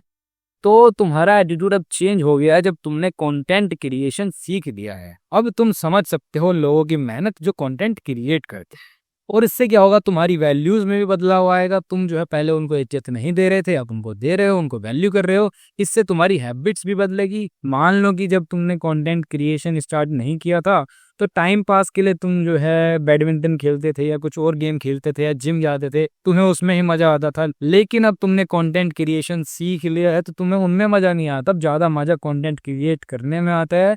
तो हैबिट भी तुम्हारी एक तरीके से बदल गई है। तो लर्निंग क्या है? कॉम्प्लेक्स होल है। इस एग्जाम्पल से आप समझ सकते हो कंटेंट क्रिएशन की। नेक्स्ट अब बात करते हैं टाइप्स ऑफ लर्नर्स। लर्नर्स कितने प्रकार के होते हैं? तो लर्निंग इन्वायरमेंट प्रेफरेंस के आधार पर, कि क्या इन्वायरमेंट वो प्रेफर कर रहे हैं, उसके आधार पर दो तरह के लर्नर हो सकते हैं। पहला है फील्ड इंडिपेंडेंट लर्नर, दूसरा है field dependent learner. Field independent learner वो होता है जो दूसरों पर कम रिलाई करता है, अपनी जो एनालिटिकल थिंकिंग है उसको प्रिफर करता है, और वर्क करता है सेल्फ स्ट्रक्चर्ड सिचुएशंस में, जो उसने खुद स्ट्रक्चर की है। ये सोलो एक्टिविटी जैसे कि रीडिंग और राइटिंग उनके लिए सूटेबल होता है। दूसरे आते हैं फील्ड डिपेंडेंट लर्नर्स। ये जो है इंटरपर्सनल रिलेशनशिप में काफ़ी माहिर होते हैं। ये एग्जिस्टिंग जो स्ट्रक्चर है उसी को प्रीफर करते हैं और इन्हें एक्सटर्नली डिफाइंड गोल्स की ज़रूरत पड़ती है।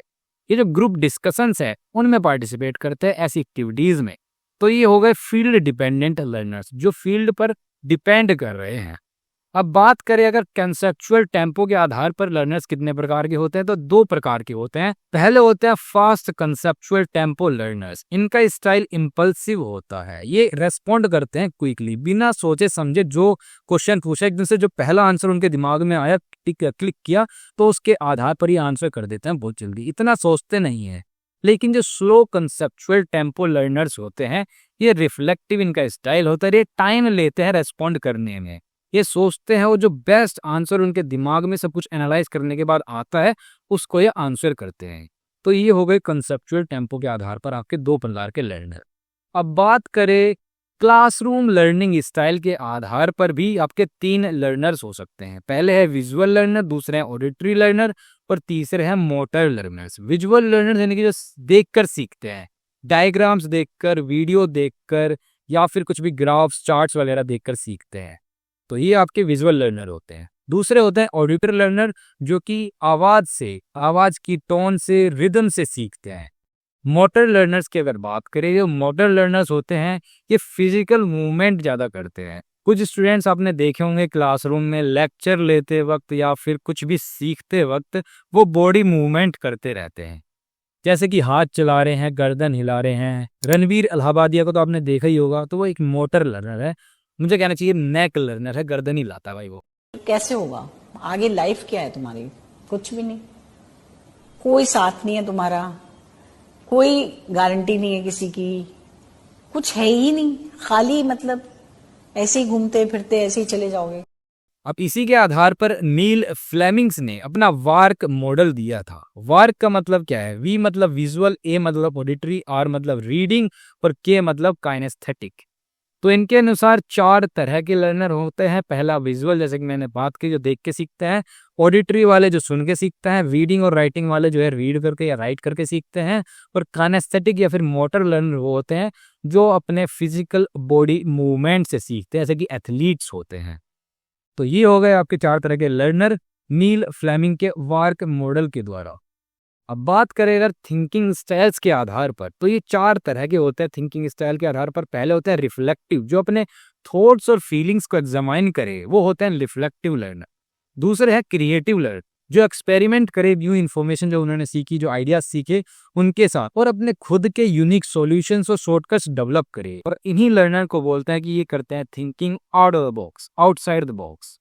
तीसरे आते हैं प्रैक्टिकल लर्नर्स। ये लर्नर क्या होते हैं? जो न्यू स्किल्स उन्होंने सीखी उसको अप्लाई करते हैं डायरेक्टली टू देयर वर्क, अपनी लाइफ में इंप्लीमेंट कर देते हैं। कंसेप्चुअल लर्नर क्या होते हैं? कंसेप्चुअल वो लर्नर होते हैं जो अंडरस्टैंड करते हैं ब्रॉडर पिक्चर को, किसी भी नए इन्फॉर्मेशन को एक्सेप्ट करने से पहले वो ब्रॉडर पिक्चर को समझने की कोशिश करते हैं। तो ये आपके कंसेप्चुअल लर्नर होते हैं। अब बात करें अगर लिसनिंग स्किल्स के आधार पर, तो ये भी आपके 4 तरह के होते हैं। पहले होते हैं जो एक्टिव लिसनिंग करते हैं, एक्टिव लिसनर्स होते हैं। इनके दिमाग में एक पर्पस होता है माइंड, जैसे कि स्टूडेंट जो है लेक्चर लेने से पहले एक पर्पस तैयार कर ले कि मुझे जो है ये मेरे डाउट्स हैं, ये चीज़ मुझे समझनी है, और उसके बाद जो है लेक्चर को एक्टिवली सुने, वहां से लर्न करे, तो उसको बोलते हैं एक्टिव लिसनिंग लर्नर। इसके बाद आते हैं एम्पैथिक लिसनिंग लर्नर। ये क्या है? इमोशनली कनेक्ट कर लेता है स्पीकर के साथ और उसके बाद उस हिसाब से रिएक्ट करता है। इसके बाद आता है इवैल्यूएटिव या फिर क्रिटिकल लिसनिंग लर्नर। ये जजमेंट पर आधारित होता है और ऐसे लिसनर इवैल्यूएट करते हैं, क्रिटिकली देखते हैं चीजों। लास्ट इसमें आता है अप्रिशिएटिव लिसनिंग लर्नर। जैसे कि अगर कोई गाना सुन रहा है तो वो खाली इंजॉयमेंट के लिए, प्लेजर के लिए सुन रहा है, और जहां पर उसे फील होता है कि जिसको वो सुन रहा है उसको अप्रिशिएट करना चाहिए, तो अप्रिशिएट भी करता है। तो ये लिसनिंग स्किल्स के आधार पर 4 तरह के लर्नर्स हो गए। इसके बाद अगर बात करें लर्निंग डिसऑर्डर्स की, तो ये आपके कुछ लर्निंग डिसऑर्डर्स दे रखे हैं। जैसे कि पहला है ADHD, इसको बोलते हैं attention deficit hyper activity disorder. यहाँ पर जो लर्नर होता है वो अटेंटिव नहीं हो पाता, उसमें काफ़ी एनर्जी होती है और जिसके कारण वो इधर उधर घूमता रहता है, कहीं भी फोकस नहीं कर पाता एक चीज़ पर। इसी को बोलते हैं attention deficit hyper activity disorder. और ये एक जाने माने न्यूजीलैंड की क्रिकेटर है ग्लेन फिलिप्स, उनको ये ADHD सिंड्रोम है। अब बात करें नेक्स्ट डिसऑर्डर की जो है डिसकैलकुलिया। इसमें क्या होता है, लर्नर को डिफिकल्टी होती है नंबर्स को समझने में और मैथ प्रॉब्लम्स को सोल्व करने में।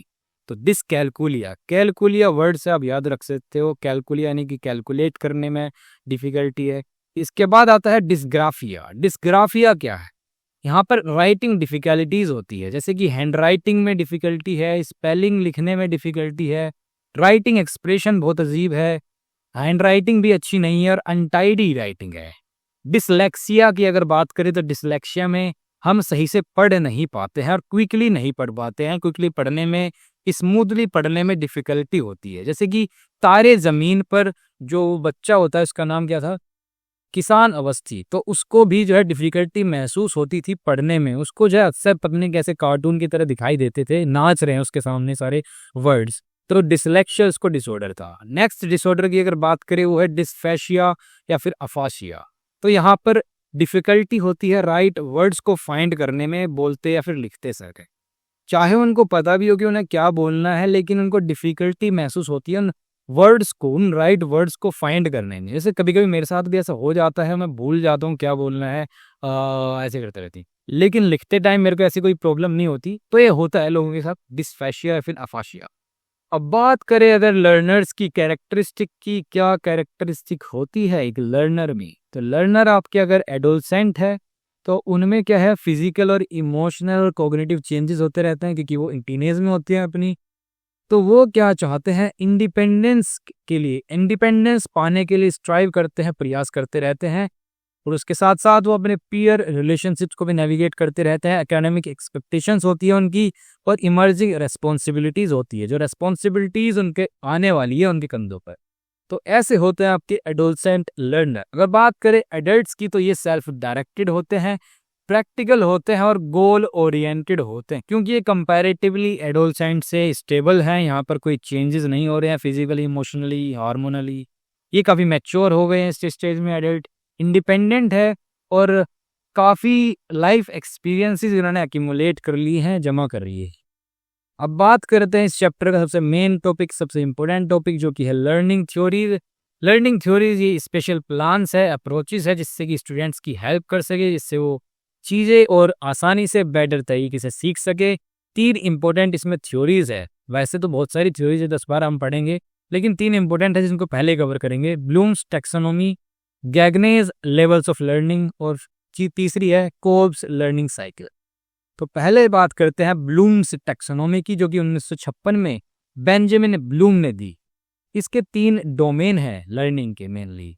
पहला है कॉग्निटिव डोमेन, दूसरा है साइकोमोटर डोमेन और तीसरा है अफेक्टिव डोमेन। कॉग्निटिव डोमेन आपका मेंटल डोमेन है, जो कि आपके माइंड से रिलेटेड है। इसमें 6 कंपोनेंट्स आते हैं और ये 6 कंपोनेंट हमने लगा दी है लाइन से सिंपल से कॉम्प्लेक्स की तरफ। तो पहले नॉलेज होगी, पहले तुम नॉलेज गेन करोगे, उसके बाद उसको कॉम्प्रीहेंड करोगे, अंडरस्टैंड करोगे, उसके बाद उसको अप्लाई करोगे, देन एनालिसिस करोगे जो आपने अप्लाई की है नॉलेज।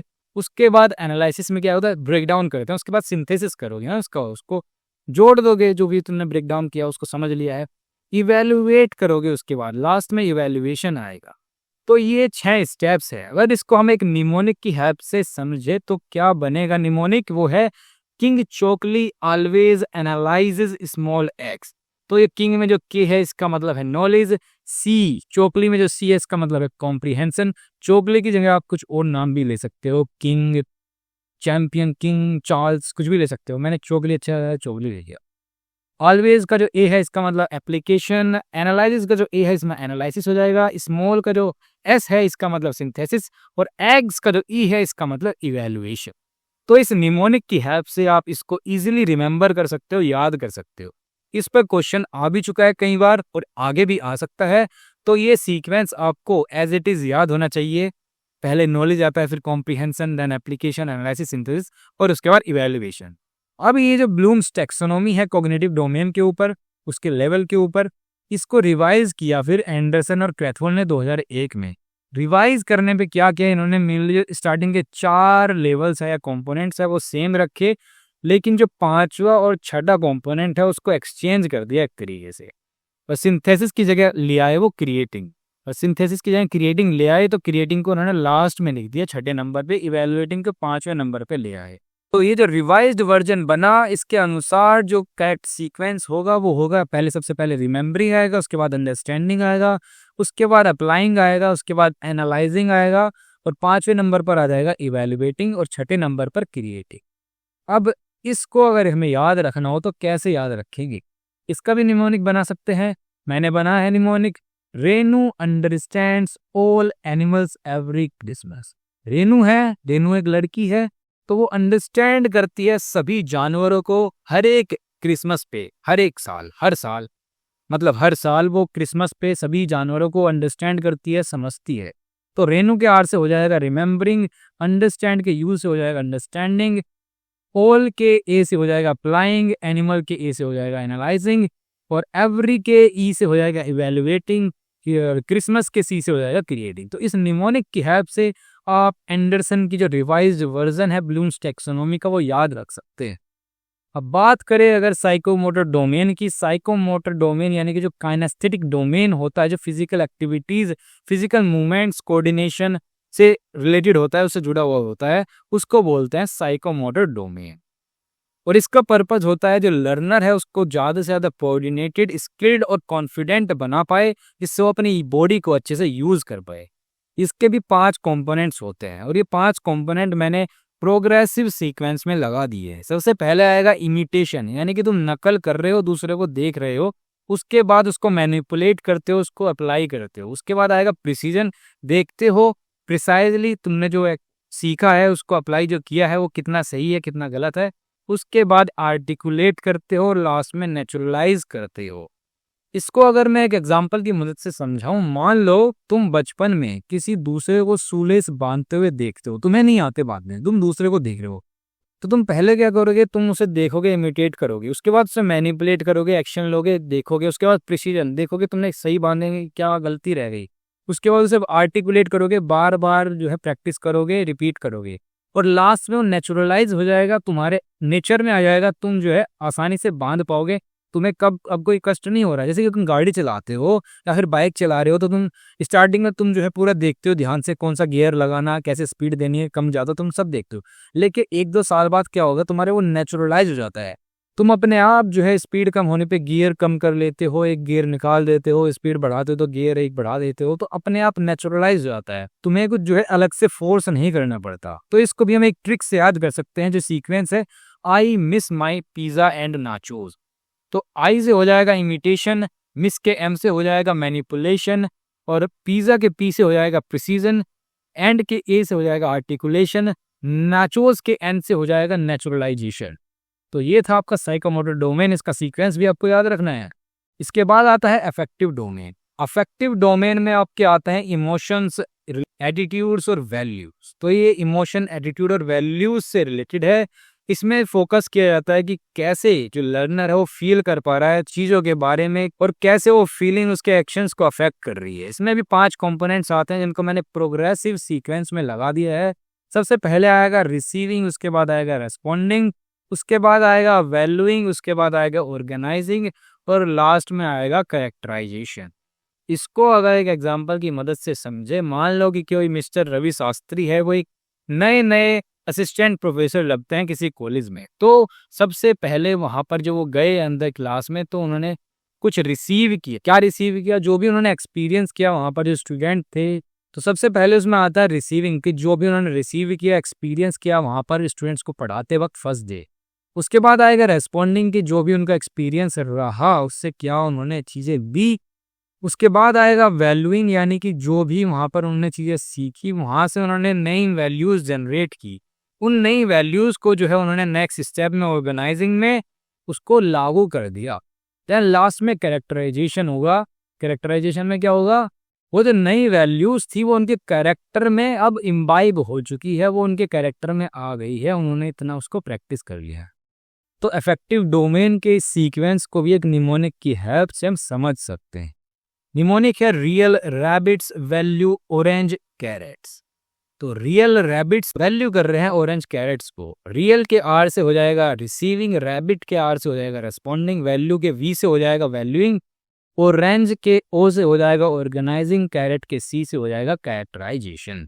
तो ये थी आपकी ब्लूम्स टैक्सोनॉमी। अब बात करते हैं नेक्स्ट लर्निंग थ्योरी की, जो कि है आपकी गैगने और ब्रिग्स का लर्निंग मॉडल। इसमें लर्निंग को 5 कैटेगरीज के रूप में स्किल्स और नॉलेज के आधार पर डिवाइड किया जा सकता है। Intellectual skill, cognitive strategies, verbal information, motor skills, attitudes. तो ये 5 कैटेगरीज है लर्निंग स्किल्स की। तो इसको निमोनिक की हेल्प से हम याद कर सकते हैं।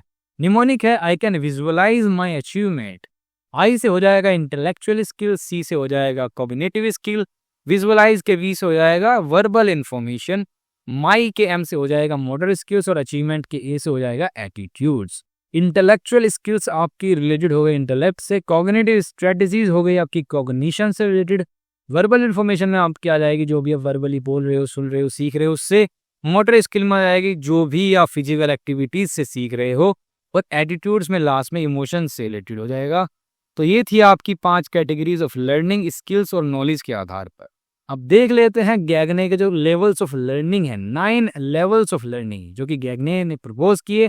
पहला इसमें आता है रिसेप्शन, दूसरा आता है एक्सपेक्टेंसी। रिसेप्शन में आपके आ जाएगा जो भी एक टीचर एक स्टूडेंट को दे रहा है, जो भी वो उसको प्रोवाइड करा रहा है, मटेरियल जिस तरीके से वो पढ़ा रहा है, वो आ जाएगा रिसेप्शन में, जैसे रिसीव कर रहा है एक स्टूडेंट। दूसरा है एक्सपेक्टेंसी, यानी कि स्टूडेंट क्या एक्सपेक्ट कर सकते हैं, क्या जो है उसे उन्हें सीखने के लिए मिलेगा जो आज वो पढ़ा रहा है टीचर। तीसरा है रिट्रीवल। रिट्रीवल यानी कि नई जो इन्फॉर्मेशन है उसको प्रायर नॉलेज से कनेक्ट करना, रिट्रीव करना, जो उन्होंने पहले एक्सपीरियंसेस किए हैं उससे नई इन्फॉर्मेशन को कनेक्ट करना। फोर्थ आएगा सेलेक्टिव परसेप्शन। सेलेक्टिव परसेप्शन यानी कि डाइवर्स मेथड्स को यूज करके इंफॉर्मेशन कन्वे करना। जैसे कि एक्सपेरिमेंट्स होते हैं फिजिक्स क्लास में, तो अलग अलग मेथड्स हमें यूज करने पड़ते हैं अलग अलग मौकों पर। तो सेलेक्टिव परसेप्शन यहाँ पर देखा जाता है, टीचर को ये अप्रोच अपनानी चाहिए। फिफ्थ आता है सिमेंटिक एनकोडिंग, यानी कि रियल लाइफ एग्जांपल्स देकर समझाना। टीचर को रियल लाइफ एग्जांपल्स देने पड़ते हैं तभी बच्चे जो है उससे कनेक्ट कर पाते हैं, रिलेट कर पाते हैं। सिक्स्थ आता है रेस्पॉन्डिंग, यानी कि उनका फीडबैक लेना है, बच्चे कैसे रेस्पॉन्ड करते हैं उसको जानना है, क्या समझ आ गया है बच्चों को, ये पता होना चाहिए टीचर को। सातवां है री इन्फोर्समेंट, यानी कि फीडबैक देना है। फीडबैक में क्या देंगे, बच्चे जो भी रेस्पॉन्ड करते हैं उसके आधार पर फीडबैक देंगे, उनको वो क्वेश्चन कर सकते हैं जिससे कि वो और क्रिटिकली सोचे, इवेलुएट करे अपने आप को जो स्टूडेंट्स है। तो ये हो गया री-इन्फोर्समेंट। 8वें नंबर पर आता है असेसिंग परफॉर्मेंस, इवेलुएशन करना। इवेलुएट करोगे तुम बच्चों को, एक टीचर इवेलुएट करेगा बच्चे को। 9th में आएगा जनरलाइजेशन, यानी कि जो भी उन्होंने सीखा एक बच्चे ने उसको वो नई सिचुएशंस में अप्लाई कर सके उस नॉलेज को। तो एक टीचर को इस डायरेक्शन में भी स्टूडेंट को गाइड करना चाहिए कि वो जनरलाइज कर सके जो भी उसने सीखा। इसको भी हम एक निमोनिक की हेल्प से याद कर सकते हैं। निमोनिक है real excited rabbits see some red roses and grapes. Real के आर से हो जाएगा रिसेप्शन, एक्साइटेड के ई से हो जाएगा एक्सपेक्टेंसी, रैबिट्स के आर से रिट्रीवल, सी के एस से हो जाएगा सेलेक्टिव परसेप्शन, सम के एस से हो जाएगा सिमेंटिक एनकोडिंग, रेड के आर से रेस्पॉन्डिंग, रोजेस के आर से रीइंफोर्समेंट, एंड के ए से असेसिंग परफॉर्मेंस और ग्रेप्स के जी से जनरलाइजेशन। तो ये निमोनिक जो है इसकी हेल्प से आप इसको याद कर सकते हो, गैगने के 9 लेवल्स ऑफ लर्निंग, इस पर भी क्वेश्चन आ सकता है। नेक्स्ट लर्निंग थ्योरी आती है एक्सपीरियंशियल लर्निंग थ्योरी, जो कि प्रपोन्ड की थी डेविड कोल्ब ने। और डेविड कोल्ब्स के अनुसार लर्नर्स जो है वो सबसे अच्छे तरीके से सीख पाते हैं जब वो एक्टिवली इन्वॉल्व होते हैं प्रोसेस में, हैंड्स ऑन एक्सपीरियंसेस की वो वकालत करते हैं, मतलब करने से ज्यादा सीखते हैं जो लर्नर्स होते हैं। कोल्ब्स लर्निंग साइकिल में मेनली 4 कंपोनेंट्स आते हैं। पहला है कॉन्क्रीट एक्सपीरियंस, दूसरा है रिफ्लेक्टिव ऑब्जर्वेशन, तीसरा एब्स्ट्रैक्ट कॉन्सेप्चुअलाइजेशन और चौथा है एक्टिव एक्सपेरिमेंटेशन। कॉन्क्रीट एक्सपीरियंस की जो कि तुम एक्सपीरियंस कर रहे हो स्टार्टिंग फेज होता है, तो रिफ्लेक्टिव ऑब्जर्वेशन यानी कि जो भी तुमने एक्सपीरियंस किया उस पर जो है रिफ्लेक्ट कर रहे हो, उसको अंडरस्टैंड कर रहे हो। तीसरा है एब्स्ट्रैक्ट कॉन्सेप्चुअलाइजेशन, यानी कि कॉन्सेप्ट्स फॉर्म कर रहे हो, एब्स्ट्रैक्ट कॉन्सेप्ट्स। चौथा है एक्टिव एक्सपेरिमेंटेशन, अब एक्सपेरिमेंट कर रहे हो, उसे रियल लाइफ में इंप्लीमेंट करने की कोशिश कर रहे हो, अप्लाई कर रहे हो, ये एप्लीकेशन एक तरीके से। तो इन्हीं 4 कंपोनेंट के आधार पर 4 डिस्टिंक्ट लर्निंग स्टाइल्स देते हैं डेविड कोल्ब। पहला है डाइवर्जिंग। डाइवर्जिंग में क्या है, नए आइडियाज और पॉसिबिलिटीज जनरेट होती है। यहाँ पर चीज़ों को डिफरेंट पर्सपेक्टिव से देखा जाता है। और इसमें क्या आएगा, आपका कॉन्क्रीट एक्सपीरियंस और रिफ्लेक्टिव ऑब्जर्वेशन। इसको आप एक इस टेबल से याद रख सकते हो। यहाँ पर आपको इस टेबल में चारों चीज़ें समझाई गई है, यानी कि जहाँ पर सी और आर इंटरसेक्ट करते हैं वो डाइवर्जिंग होगा, जहाँ पर सी यानी कि कॉन्क्रीट एक्सपीरियंस और ई यानी कि एक्टिव एक्सपीरियंसिंग इंटरसेक्ट करे वहाँ पर एकोमोडेटिंग होगा, जहाँ पर एसी यानी कि एब्स्ट्रैक्ट कॉन्सेप्चुलाइजेशन और आरओ यानी कि रिफ्लेक्टिव ऑब्जर्वेशन इंटरसेक्ट करे वहाँ पर होगा एसिमुलेटिंग, जहाँ पर एसी यानी कि एब्स्ट्रैक्ट कॉन्सेप्चुलाइजेशन और ए यानी कि एक्टिव एक्सपेरिमेंटेशन इंटरसेक्ट करे वहाँ पर होगा कन्वर्सिव। तो इसी तरीके से इसी टेबल से हम याद रख सकते हैं एसिमुलेटिंग क्या होगा, जहाँ पर एब्स्ट्रैक्ट कॉन्सेप्चुलाइजेशन और आरओ यानी कि रिफ्लेक्टिव ऑब्जर्वेशन इंटरेक्ट करे, दोनों जहाँ पर आ जाए। इसमें हम न्यू इन्फॉर्मेशन को अंडरस्टैंड करते हैं लॉजिकली एसिमुलेटिंग में। यहाँ पर कॉन्सेप्ट पर फोकस होता है ना कि प्रैक्टिकल एप्लीकेशंस पर। प्रैक्टिकल एप्लीकेशन में जो फोकस है वो अगले वाले लर्निंग स्टाइल में कन्वर्जिंग में होता है। कन्वर्जिंग में एब्स्ट्रैक्ट कॉन्सेप्चुलाइजेशन और एक्टिव एक्सपेरिमेंटेशन पर ध्यान दिया जाता है। यहाँ पर नए आइडियाज़ को यूज़ करके प्रॉब्लम्स को सोल्व किया जाता है और कॉन्सेप्ट्स को अप्लाई किया जाता है प्रैक्टिकल सिचुएशंस में। तो यहाँ पर प्रैक्टिकल एप्लीकेशंस आती है। अकोमोडेटिंग में क्या होता है, कॉन्सेप्चुअल एक्सपीरियंस और एक्टिव एक्सपेरिमेंटेशन जो है ये दोनों यहाँ पर इंटीग्रेट होते हैं एकोमोडेटिंग में। यहाँ पर एग्जिस्टिंग बिलीव्स में चेंज करके नए आइडियाज को एडेप्ट किया जाता है और ये इंट्यूशन और गट फीलिंग पर रिलाई करता है, उस पर आधारित होता है। तो इस टेबल को आप ध्यान से देख सकते हैं, इसकी मदद से आप याद कर सकते हैं इन 4 डिस्टिंक्ट लर्निंग स्टाइल्स को जो कि डेविड कोल्ब ने प्रपोज किए थे। अब बात करें अगर अगली लर्निंग थ्योरी की जो कि है कॉग्निटिव डेवलपमेंट थ्योरी, ये आपके जीन पियाजे ने दी थी। इनके अनुसार कॉग्निशन क्या है, कॉग्निशन है एबिलिटी योग्यता to take in process and store information memory. Memory में इंफॉर्मेशन को टेक इन करना, इसके बाद प्रोसेस करना और उसके बाद स्टोर करना, तो ये है कॉग्निशन। और इसी में है स्केमा। स्केमा क्या है, स्केमा की अगर बात करें तो ये मेंटल बॉक्सेस होते हैं जो कि इंफॉर्मेशन को स्टोर करते हैं, ऑर्गेनाइज करते हैं और इनको हम कह सकते हैं कि ये इंटरकनेक्टेड आइडियाज का सेट होते हैं। जैसे for example schema for going to a restaurant, मतलब जब तुम एक रेस्टोरेंट में जाते हो तो जो भी वहां पर तुम एक्शंस लेते हो वो मेंटली पहले से ही इंटरकनेक्टेड होते हैं। मतलब जब तुम रेस्टोरेंट में जाकर बैठोगे तो सबसे पहले मेन्यू देखोगे, उसके बाद ऑर्डर करोगे, खाओगे और उसके बाद सीधा बिना सोचे समझे बिल पे करके आ जाओगे। यही पैटर्न होता है, ये स्केमा बना हुआ है रेस्टोरेंट में जाने के बाद। तो ये इसी तरीके से वर्क करता है, इसकी इसी तरीके से आपके एक्शंस होते हैं। तो जीन पियाजे कॉग्निटिव डेवलपमेंट के 3 की प्रोसेसेस हमको बताते हैं। ये 3 की प्रोसेसेस हैं। पहला है एसिमिलेशन, दूसरा है एकोमोडेशन, तीसरा है इक्विलिब्रेशन। एसिमिलेशन में क्या है, यहाँ पर एग्जिस्टिंग स्केमाज को यूज करके नई इंफॉर्मेशन को समझा जाता है। जैसे कि एक चाइल्ड है, उसे पता है कि घोड़ा क्या होता है लेकिन उसने नहीं देखा, उसे नहीं पता ज़ेब्रा क्या है।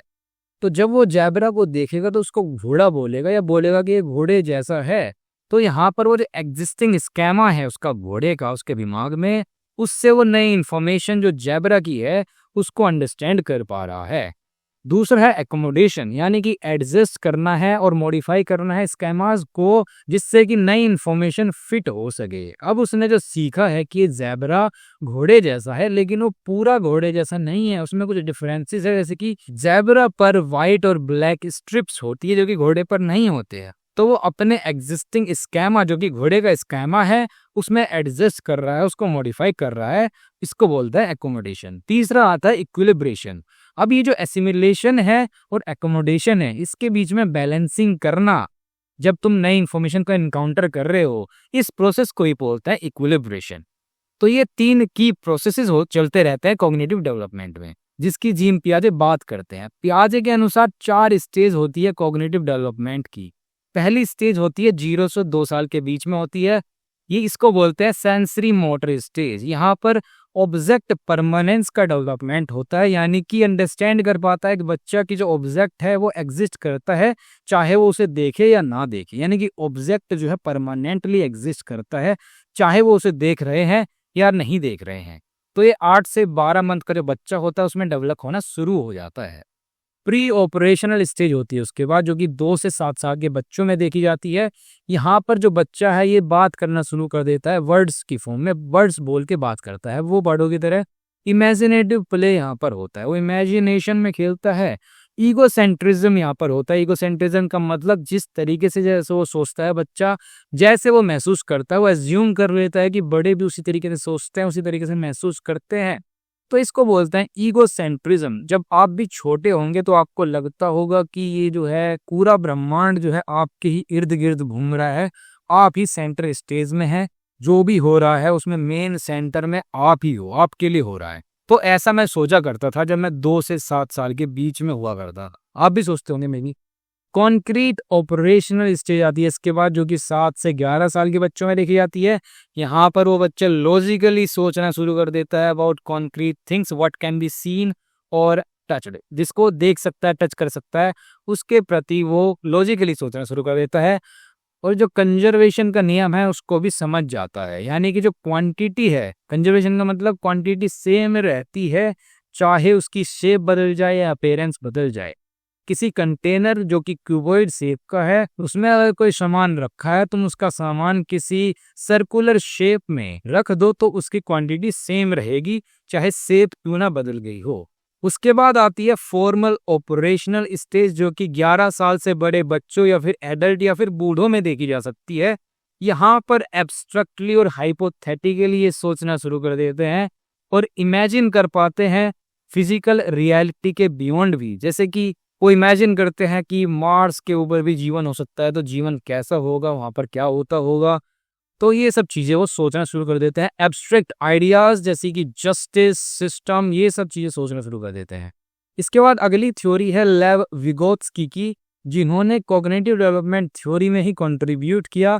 उन्होंने उसमें एम्फेसाइज किया सोशल इंटरेक्शन और कल्चरल कॉन्टेक्स्ट को, कि लर्निंग में ये भी मायने रखता है। उनके 4 की कॉन्सेप्ट्स है। पहला है सोशल इंटरेक्शन, यानी कि समाज में, सोसाइटी में जैसे हम एक दूसरे के साथ इंटरेक्ट करते हैं, वो भी कॉग्निटिव डेवलपमेंट में क्रूशियल रोल प्ले करता है। दूसरा है zone of proximal development, ZPD. इसका मतलब है जो गैप देखा जा सकता है between what a child can do alone and what they can achieve with guidance, जो एक बच्चा अकेले कर सकता है और जो वो एक गाइडेंस के साथ अचीव करता है, उसके बीच में गैप होता है। उस गैप को ही जोन ऑफ प्रॉक्सिमल डेवलपमेंट बोलते हैं। या फिर हम कह सकते हैं कि जो जेडपीडी है रिप्रेजेंट करता है उस टास्क को जो चाइल्ड इंडिपेंडेंटली नहीं कर सकता, उसे वो काम करने के लिए किसी की हेल्प लगेगी, तो उसको ही बोलते हैं ZPD, zone of proximal development. तीसरा इसमें आता है स्कैफोल्डिंग। स्कैफोल्डिंग जैसे कि हमने पहले भी पढ़ा था, ये क्या है, ग्रेजुअली सपोर्ट प्रोवाइड करना, उसके बाद रिमूव कर लेना धीरे धीरे सपोर्ट को, जिससे कि जो लर्नर है वो इंडिपेंडेंट हो सके। चौथा आता है इसमें प्रोबिंग यानी कि क्वेश्चंस पूछना, जिससे कि जो लर्नर है उसको इंकरेज किया जा सके डीपर थिंकिंग और अंडरस्टैंडिंग के लिए, वो सोचे और गहराई से ऐसे क्वेश्चंस पूछना, उसको प्रोबिंग बोलते हैं। फिफ्थ में आएगा थिंक अलाउड। जब टीचर कोई क्वेश्चन सोल्व कर रहा है बोर्ड पर, तो वो जो उसका थिंकिंग पैटर्न है कि मैं ये स्टेप ले रहा हूँ, अब मैं ऐसे सोच रहा हूँ, बोल कर अपनी थिंकिंग को ऐसे अगर वो करेगा, तो जो उसका थॉट प्रोसेस है वो बच्चों को पता चल पाएगा, उन्हें पता चल पाएगा कि टीचर हमारे ऐसे सोचता है, तो हमें भी इस तरीके से सोचना है, और स्ट्रेटेजी वो उसकी अडेप्ट करेगा और उसी तरीके से प्रॉब्लम्स को सोल्व करेगा जो उसके सामने आएगी। इसके बाद आती है आपकी कोऑपरेटिव लर्निंग थ्योरी, जो कि आपके जॉन डेवी ने दी थी। जॉन डेवी कहते थे कि स्टूडेंट्स जब स्मॉल ग्रुप्स में वर्क करते हैं, वो तब अपनी लर्निंग के लिए ही नहीं, दूसरों की, टीममेट्स की लर्निंग के लिए भी उत्तरदायी होते हैं, रेस्पॉन्सिबल होते हैं। उन्होंने अपनी इस कोऑपरेटिव लर्निंग थ्योरी से विगोत्स्की का जो ZPD, zone of proximal development में जो गैप था, उसको फिल करने का प्रयास किया। अगर इसके एलिमेंट्स की बात करें, कोऑपरेटिव लर्निंग है कि सीएलटी के एलिमेंट्स की बात करें, तो इसमें पहला आता है पॉजिटिव इंटरडिपेंडेंस, यानी कि यहाँ पर जो लर्नर होते हैं वो ग्रुप में होते हैं, तो इसलिए वो एक दूसरे के साथ लिंक होते हैं। एक की सक्सेस पूरे ग्रुप की सक्सेस होती है, पूरे ग्रुप की सक्सेस उस एक की सक्सेस भी उसमें निहित होती है। दूसरा आता है इसमें इंडिविजुअल और ग्रुप अकाउंटेबिलिटी, यानी कि वो इंडिविजुअल तो रिस्पॉन्सिबिलिटी है ही है, उसकी ग्रुप के प्रति भी कुछ ड्यूटी बनती है जो कि उसकी फुलफिल करनी पड़ती है, उसको ग्रुप मेंबर्स की भी हेल्प करनी पड़ती है अपने साथ साथ। तीसरा एलिमेंट है इंटरपर्सनल और स्मॉल ग्रुप, और इसमें आएगी आपकी कम्युनिकेशन स्किल्स, लीडरशिप और कॉन्फ्लिक्ट रेजोल्यूशन स्किल्स। तो ये स्किल आपकी कोऑपरेटिव लर्निंग थ्योरी में देखने के लिए मिलती है। चौथा आएगा face to face promotive interaction होता है, डायरेक्ट इंटरेक्शन होता है एक दूसरे के साथ ग्रुप लर्निंग में, तो यहाँ से जो है learner face to face interaction से सीख पाता है। फिफ्थ आती है आपकी ग्रुप प्रोसेसिंग। यहाँ पर क्या है, परफॉर्मेंस पे रिफ्लेक्ट किया जाता है, डिस्कस किया जाता है कि क्या चीजें उनके लिए वर्क की ग्रुप में और क्या जो है उनको इम्प्रूव करना है और भी, तो इसको बोलते हैं ग्रुप प्रोसेसिंग। ये एलिमेंट्स थे आपके 5 कोऑपरेटिव लर्निंग थ्योरी के। अब बात करते हैं नेक्स्ट लर्निंग थ्योरी की, जो कि है बिहेवियरल लर्निंग थ्योरी, जिसके प्रोमिनेंट है आपके जॉन वॉटसन और उनके बीएफ स्किनर। हाँ, मजाक कर रहे हैं, बीएफ उनका नाम है, बीएफ स्किनर पूरा नाम है। तो वॉटसन और स्किनर ने ये बिहेवियरल लर्निंग थ्योरी दी थी। ये एक्सप्लेन करती है कि कैसे बिहेवियर्स एक्वायर्ड और लर्नड होते हैं, यानी सीखे जाते हैं थ्रू रिवार्ड्स और पनिशमेंट। मतलब पनिशमेंट और रिवार्ड्स के थ्रू एक्वायर किए जा सकते हैं, लर्न किए जा सकते हैं। इसमें कुछ की टर्म्स है, जैसे कि स्टिमुलस। स्टिमुलस का मतलब जो एक्सटर्नल ऑब्जेक्ट जिसको देखकर आप रेस्पॉन्ड करते हो, रेस्पॉन्स जो कि स्टिमुलस के कारण होता है। रिवार्ड जब दिया जाता है जब तुम चाहते हो कि पर्टिकुलर रेस्पॉन्स किसी स्टिमुलस को देखकर बार बार आए, रिपीट होता रहे, तो तुम उसको रिवार्ड देते हो जिससे कि वो रेस्पॉन्स रिपीट होता रहे। पनिशमेंट तब दिया जाता है जब तुम चाहते हो कि कोई पर्टिकुलर बिहेवियर रिपीट ना हो, कोई स्टिमुलस को देखकर जो रेस्पॉन्स दे रहा है वो दोबारा रिपीट ना हो, कम से कम हो जाए, तो तुम तब जो है पनिशमेंट देते हो। और इसी के आधार पर कंडीशनिंग के 2 टाइप्स देखे जा सकते हैं। कंडीशनिंग का मतलब होता है किसी में जो है पर्टिकुलर बिहेवियर स्टिमुलेट करना, बोलते हैं ना कि इसकी इस तरीके से कंडीशनिंग हुई है, मतलब कि जो उसे स्टिमुलस मिला है उसके आधार पर उसने रेस्पॉन्स किया है, उसका बिहेवियर वैसा हो गया है, तो इसको कंडीशनिंग बोलते हैं। इसमें आती है पहली ऑपरेंट कंडीशनिंग, जो कि स्किनर द्वारा प्रपोज की जाती है। इसमें क्या होता है, लर्निंग यहाँ पर बेस्ड होती है एक्शंस के रिजल्ट्स पर। जैसे कि एक बच्चा होमवर्क करके ले जाता है तो उसे शाबाशी मिलती है टीचर से, तो वो खुश हो जाता है, हैप्पी हो जाता है, प्राउड महसूस करता है, तो इसको पॉजिटिव रीइंफोर्समेंट भी बोला जाता है कि तुम्हें शाबाशी मिल रही है जिससे कि तुम और उसे रेप्लिकेट कर सको फ्यूचर में उस बिहेवियर को जो भी तुमने रेस्पॉन्स किया है। उस स्टिमुलस जो था वो प्रेजिंग जो थी वो स्टिमुलस थी, और हैप्पी और प्राउड होने के कारण अब तुम रेस्पॉन्ड करते हो कि भाई मैं होमवर्क अब डेली करूंगा, कि जिससे मुझे ऐसे ही प्रेज मिले और फिर से मैं खुश हो जाऊं, बहुत प्राउड मुझे महसूस हो। तो इसको बोलते हैं ऑपरेंट कंडीशनिंग। इसके बाद आती है क्लासिकल कंडीशनिंग। इसको दिया था इवान पेवलोव ने। यहाँ पर एसोसिएशन के थ्रू लर्निंग होती है। हमारा ब्रेन जो है 2 चीजें जो कि एक साथ होती है उनको लिंक कर देता है आपस में। जैसे कि एग्जाम्पल के तौर पर हम अपना फेवरेट स्नैक खाते हैं और उसी टाइम पर हम अपना फेवरेट सॉन्ग भी चला देते हैं, तो उससे क्या होता है, जब हम थोड़े टाइम बाद अपना फेवरेट सॉन्ग भी चलाते हैं तो हमें क्रेविंग होती है उस स्नैक को खाने की, जो हम यूजुअली दोनों को साथ में कंज्यूम करते हैं। अब एक जो है चला दिया है, गाना चला दिया है, तो क्रेविंग होगी कि स्नैक खाएं। अगर स्नैक खा रहे हैं तो क्रेविंग होगी उस गाने को सुने। तो हमारे ब्रेन ने लिंक कर दिया है दोनों को साथ में। इसी को हम एसआर लर्निंग भी बोलते हैं, स्टिमुलस रेस्पॉन्स लर्निंग। और इसको हम डॉग, बैल और फूड के क्लासिकल एग्जाम्पल से समझ सकते हैं कि जब डॉग को खाना दिया जाता है तो उसके साथ एक घंटी भी बजाई जाती है, और ये चीज बार बार रिपीट की जाती है, और कुछ समय बाद जो है खाली घंटी बजाई जाती है, लेकिन डॉग जो है उस घंटी की आवाज सुनकर भी सलाइवेट करता है, उसकी लार टपकने लगती है, क्योंकि उसका ब्रेन लिंक कर देता है घंटी की आवाज को और खाने को, कि खाना भी आएगा, अगर घंटी बज रही है तो खाना भी होगा, तो उसकी लार टपकने लगती है। तो इसको बोलते हैं कंडीशनड रेस्पॉन्स। हमने कंडीशनिंग उसकी डॉग की इस तरीके से कर दी है। अब बात करें अगर अगली लर्निंग थ्योरी की, जो कि है सोशल लर्निंग थ्योरी, जो कि आपके एल्बर्ट बेंड्यूरा ने प्रपोज की थी। वो कहते हैं कि हम सीखते हैं जो हमारे चारों तरफ पीपल होते हैं, जैसे कि पेरेंट, पीयर्स, हमारे साथी टीचर्स, मीडिया, रोल मॉडल्स जो हमारे होते हैं, उनसे हम सीखते हैं by observing and imitating them, उनको ऑब्जर्व करके, उनकी नकल करके। इसमें 4 की प्रोसेसेस होते हैं: attention, retention, reproduction, motivation. Attention यानी कि उनका बिहेवियर हम नोटिस करते हैं। दूसरा है रिटेंशन, यानी कि उनका रिमेंबर करते हैं, ऑब्जर्व्ड बिहेवियर। तीसरा है रिप्रोडक्शन, हम रिप्रोड्यूस करते हैं, अपनी योग्यता से उनका जो बिहेवियर है उसको इमिटेट करते हैं। मोटिवेशन यानी कि desire to perform the behaviour, उस बिहेवियर को परफॉर्म करने की जो डिजायर है, मोटिवेशन है, अर्ज है, उसको बोलते हैं। तो ये 4 की प्रोसेसेस थे ARRM, यानी कि अटेंशन, रिटेंशन, रिप्रोडक्शन, मोटिवेशन। इसको हम एक निमोनिक की हेल्प से याद कर सकते हैं। A real red monkey, A for attention, real का R फॉर रिटेंशन, रेड का R फॉर रिप्रोडक्शन, मंकी का M फॉर मोटिवेशन। अब बात करें अगली लर्निंग थ्योरी की, जो कि है मल्टीपल इंटेलिजेंस थ्योरी, यानी कि MIT। ये दी थी हार्वर्ड गार्डनर ने। इसमें वो 8 टाइप्स के इंटेलिजेंस का जिक्र करते हैं। पहली है लिंग्विस्टिक इंटेलिजेंस, जो कि भाषा के आधार पर होती है, भाषा का जिसे ज्ञान हो। लैंग्वेज की इंटेलिजेंस जिसमें हो, लैंग्वेज की इंटेलिजेंस इसमें होगी, पोइट्स में हो सकती है, राइटर्स में हो सकती है, तो इनमें होगी, इनफैक्ट ऑथर्स में भी हो सकती है।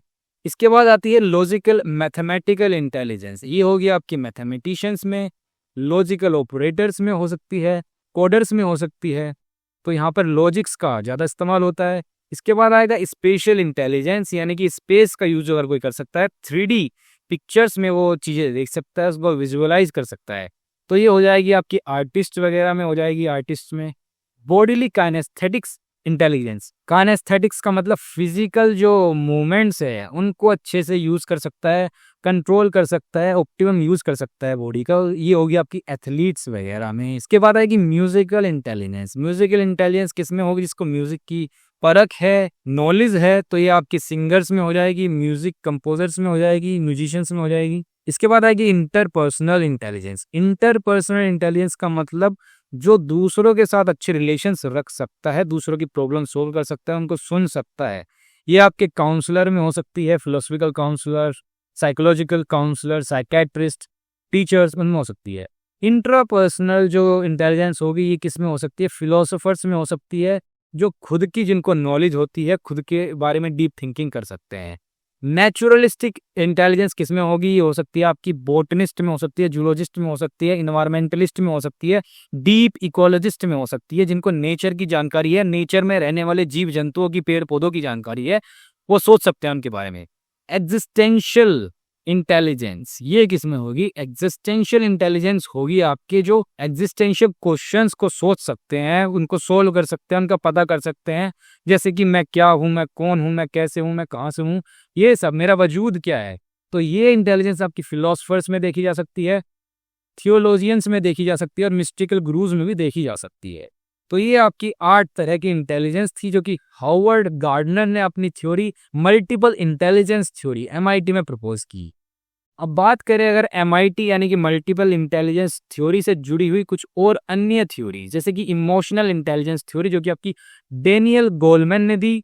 इसमें क्या है, अंडरस्टैंड करना, एक्सप्रेस करना, मैनेज करना अपने इमोशंस को इफेक्टिवली, इसको बोलते हैं इमोशनल इंटेलिजेंस। और इसी को ही फर्दर इलेबोरेट करते हैं मेयर्स और स्लोवी अपने मॉडल में। वो एम्फेसाइज करते हैं components such as noticing emotions, emotions को नोटिस करना, यूज करना उन्हें अपने एडवांटेज के लिए, और कंट्रोल करना जो तुम फील करते हो। तो ये थी मेयर्स और स्लोवे की further elaboration on this emotional intelligence. इसके बाद आता है बेरेन का जो मॉडल है इमोशनल सोशल इंटेलिजेंस का। वो फोकस करता है कि कैसे तुम हैंडल करते हो खुद को और दूसरों को, खुद का जो स्ट्रेस है, ओवरऑल मूड है, उसको जो तुम हैंडल कर पाते हो सही से, ये है उनका model of emotional social intelligence. अब इमोशन से रिलेटेड ही एक टर्म है, डिसऑर्डर कह सकते हैं आप, जिसमें डिफिकल्टी होती है, अनेबल होता है, अयोग्य होता है रिकॉग्नाइज करने के लिए, अंडरस्टैंड करने में, डिस्क्राइब करने में, या फिर एक्सप्रेस करने में खुद की फीलिंग्स या खुद की कंडीशन, खुद के इमोशंस को एक्सप्रेस नहीं कर पा रहा है, असमर्थ है, उसको बोलते हैं एलेक्जिथीमिया। इसके बाद आती है मैस्लो की नीड हायरार्की। ये अब्राहम मैस्लो ने दी थी। इसमें 5 बेसिक कैटेगरीज है नीड्स की, जिनको फुलफिल करना जरूरी है, और पर्टिकुलर ऑर्डर में ही करना जरूरी है, कि पहले फिजियोलॉजिकल आएगा फिर सेफ्टी आएगा, तो पर्टिकुलर ऑर्डर होगा to achieve self actualisation and personal fulfilment. तो इसमें पहली आती है फिजियोलॉजिकल नीड्स, जैसे कि बेसिक नीड्स होती है हमारी रोटी, कपड़ा और मकान और अन्य चीजें जो बेसिक नेसेसिटीज में होती है, इनको बोलते हैं फिजियोलॉजिकल नीड्स। इसके बाद आती है सेफ्टी नीड्स। इसमें physical safety, financial safety, health security, stability in various aspects of life, तो ये सब आपकी सेफ्टी नीड्स में आएगी, जो कि फिजियोलॉजिकल नीड्स के बाद आएगा।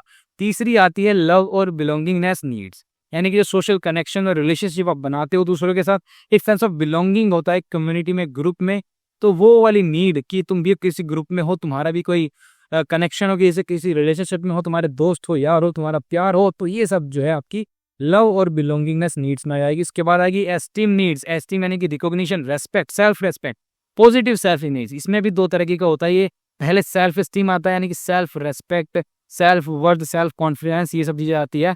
उसके बाद एस्टीम फ्रॉम अदर, दूसरों से रिकॉग्निशन मिले, दूसरे तुम्हारी वाहवाही करे, दूसरों को तारीफ मिले, तो ये आएगी आपकी एस्टीम फ्रॉम अदर्स में, तो एस्टीम नीड्स आती है 4th नंबर पे। और लास्ट में 5वें नंबर पे आते हैं जब ये फुलफिल हो जाती हैं, उसके बाद आती है सेल्फ एक्चुअलाइजेशन यानी कि desire to achieve one's full potential, अपने फुल पोटेंशियल को अचीव करना और बिकम बन जाना मोस्ट वन कैन बी, जो तुम बन सकते हो मोस्ट वो बन जाना। इन्वॉल्व्स पर्सनल ग्रोथ इसमें होती है और क्रिएटिविटी भी इसमें आती है सेल्फ एक्चुअलाइजेशन में। तो ये आपको इसी सीक्वेंस में याद होनी चाहिए। अब बात करते हैं मास्टरी लर्निंग मॉडल यानी कि MLM की। ये डेवलप किया था आपके बेंजामिन ब्लूम ने 1960s में। इसमें क्या होता है, डीपर अंडरस्टैंडिंग अटेन करना of a subject before moving on to more advance topics, यानी कि पहले बेसिक जो टॉपिक्स है उसको अंडरस्टैंड कर लेना, उसके बाद एडवांस टॉपिक्स की तरफ मूव करना। मतलब एग्जाम्पल के रूप में हम कह सकते हैं मल्टीप्लीकेशन और डिवीजन सीखने से पहले तुम्हें एडिशन और सब्सट्रैक्शन मास्टर करना चाहिए। एक सीक्वेंस होता है भाई, पहले तुम बेसिक सीखो, एडिशन सीखो, सब्सट्रैक्शन सीखो, उसके बाद मल्टीप्लिकेशन सीखो, उसके बाद डिवीजन सीखो, उसके बाद जो है इन सब का जो है जहाँ पे यूज हो सकता है बोर्ड मार्क्स के क्वेश्चन करो वहाँ पर ब्रैकेट वगैरह का यूज करके। तो मतलब तुम्हें बेसिक से एडवांस की तरफ जाना है। और इसमें इंडिविजुअलाइज्ड पेस होती है, यानी कि मास्टर करना है कॉन्सेप्ट्स को खुद की पेस पे, ये नहीं कि दूसरा जो 10 मिनट में कर ले रहा है चीजें तो तुम्हें भी 10 मिनट ही लगेगी। नहीं भाई, तुम्हें कम भी लग सकती है, ज्यादा भी लग सकती है, तो तुम्हें खुद की पेस के अनुसार वर्क करना चाहिए। इसके बाद कॉन्सेप्ट आता है ह्यूमन मेमोरी का। मेमोरी का मतलब जहां पर रिकॉल कर सको तुम पास्ट एक्सपीरियंस को, that has been retained in the mind, जो कि तुम्हारे माइंड में रिटेन है उसको मेमोरी बोलते हैं। इसमें 4 R होते हैं मेमोरी के। पहला होता है रिमेम्बरिंग, दूसरा रिटेंशन, तीसरा रिकॉल और चौथा रिकॉग्निशन। रिमेंबर में क्या आएगा, जैसे तुमने किसी इंसान को देखा मार्केट में और तुमने इसको याद करा, अच्छा इसको तो मैं वहां पर उस दिन मिला था, तो इसको बोलते हैं रिमेम्बरिंग। उसके बाद आता है रिटेंशन, रिटेन करना, कुछ तुमने पढ़ा उसे अपनी मेमोरी में रिटेन कर लेना, उसको भूलना नहीं है।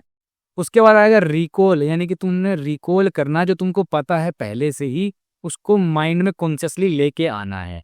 चौथा है रिकॉग्निशन, ये अनकॉन्शियसली होता है, जैसे कि एग्जामिनेशन में तुमने कोई ऐसा क्वेश्चन देखा और उसके बाद मैं सर अरे हाँ ये तुमने कुछ पढ़ा था, कुछ याद आ रहा है, देखा देखा सा लग रहा है, तो इसको बोलते हैं रिकॉग्निशन करना, रिकॉग्निशन।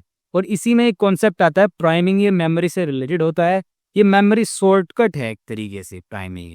ये ब्रेन की हेल्प करता है कि वो कनेक्ट कर सके रिलेटेड आइडियाज को और मेमोरीज को। जैसे कि तुम वर्ड को देखते हो, बनाना, बनाना शब्द को देखा, तुम्हें पता नहीं चल रहा वो क्या है, कैसा दिखता है, लेकिन तुमने येलो कलर को देखा, येलो वर्ड सुना, तो तुम वहां से कनेक्ट कर लो, अच्छा भाई बनाना तो इस तरीके से दिखता है, क्योंकि बनाना जो है येलो होता है। तो यहाँ पर हम कह सकते हैं कि जो बनाना और येलो शब्द है, ये इनकी यहाँ पर प्राइमरी जो है कॉन्सेप्ट यहाँ पर लागू हो जाएगा, लग जाएगा, कनेक्ट हो जाएंगे ब्रेन से। अब बात करते हैं टाइप्स ऑफ मेमोरी की। मेमोरी के कितने टाइप्स होते हैं, तो मेमोरी को मेनली हम 4 टाइप्स में डिवाइड कर सकते हैं, सेंसरी, सिमेंटिक, वर्किंग और लॉन्ग टर्म। फिर लॉन्ग टर्म के आपके 2 टाइप्स हैं, डेक्लेरेटिव या फिर एक्सप्लिसिट और नॉन डेक्लेरेटिव या फिर इम्प्लिसिट। डेक्लेरेटिव को भी 2 टाइप्स में डिवाइड कर सकते हो, एपिसोडिक और सिमेंटिक। इसी तरीके से नॉन डेक्लेरेटिव को आप 3 टाइप्स में डिवाइड कर सकते हो, प्रोसीजरल, एसोसिएटिव और नॉन एसोसिएटिव। तो इनको समझते हैं एक करके। तो पहले अगर बात करें सेंसरी मेमोरी की, सेंसरी मेमोरी यानी जहां पर आप अपने सेंसेस के इस्तेमाल से मेमोराइज कर सको कुछ चीज़।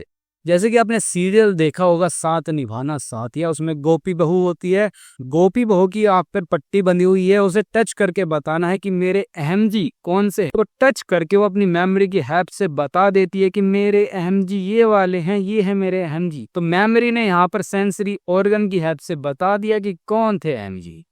तो अब बात करें अगर सिमेंटिक और इमीडिएट मेमोरी की, ये वो मेमोरी होती है जब तुम कोई फोन नंबर याद करते हो तो वो थोड़े समय के लिए, शॉर्ट टर्म के लिए जो रहती है, उसको बोलते हैं सिमेंटिक मेमोरी या फिर इमीडिएट मेमोरी। शॉर्ट टर्म के लिए 10 से 15 सेकंड के लिए कोई तुम QR कोड देखते हो, उसको थोड़े स्पैन के लिए याद रखते हो, उसको फिर भूल जाते हो, तो ये जो मेमोरी वहाँ पर काम आती होती है सिमेंटिक मेमोरी।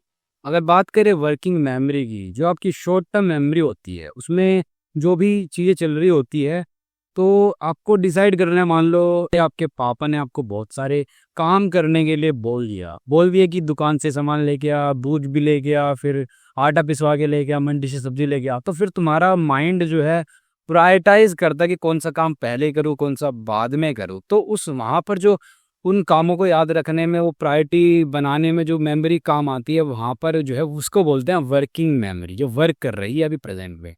इसके बाद आती है long term memory. Long term memory जैसे कि आपको अपने स्कूल की याद आएगी, आज तो भाई हम स्कूल में मज़े कर रहे थे, स्कूल के दिन थे, ऐसे मस्ती करते थे, वो सब तो आपके लॉन्ग टर्म मेमोरी में आ जाएगी।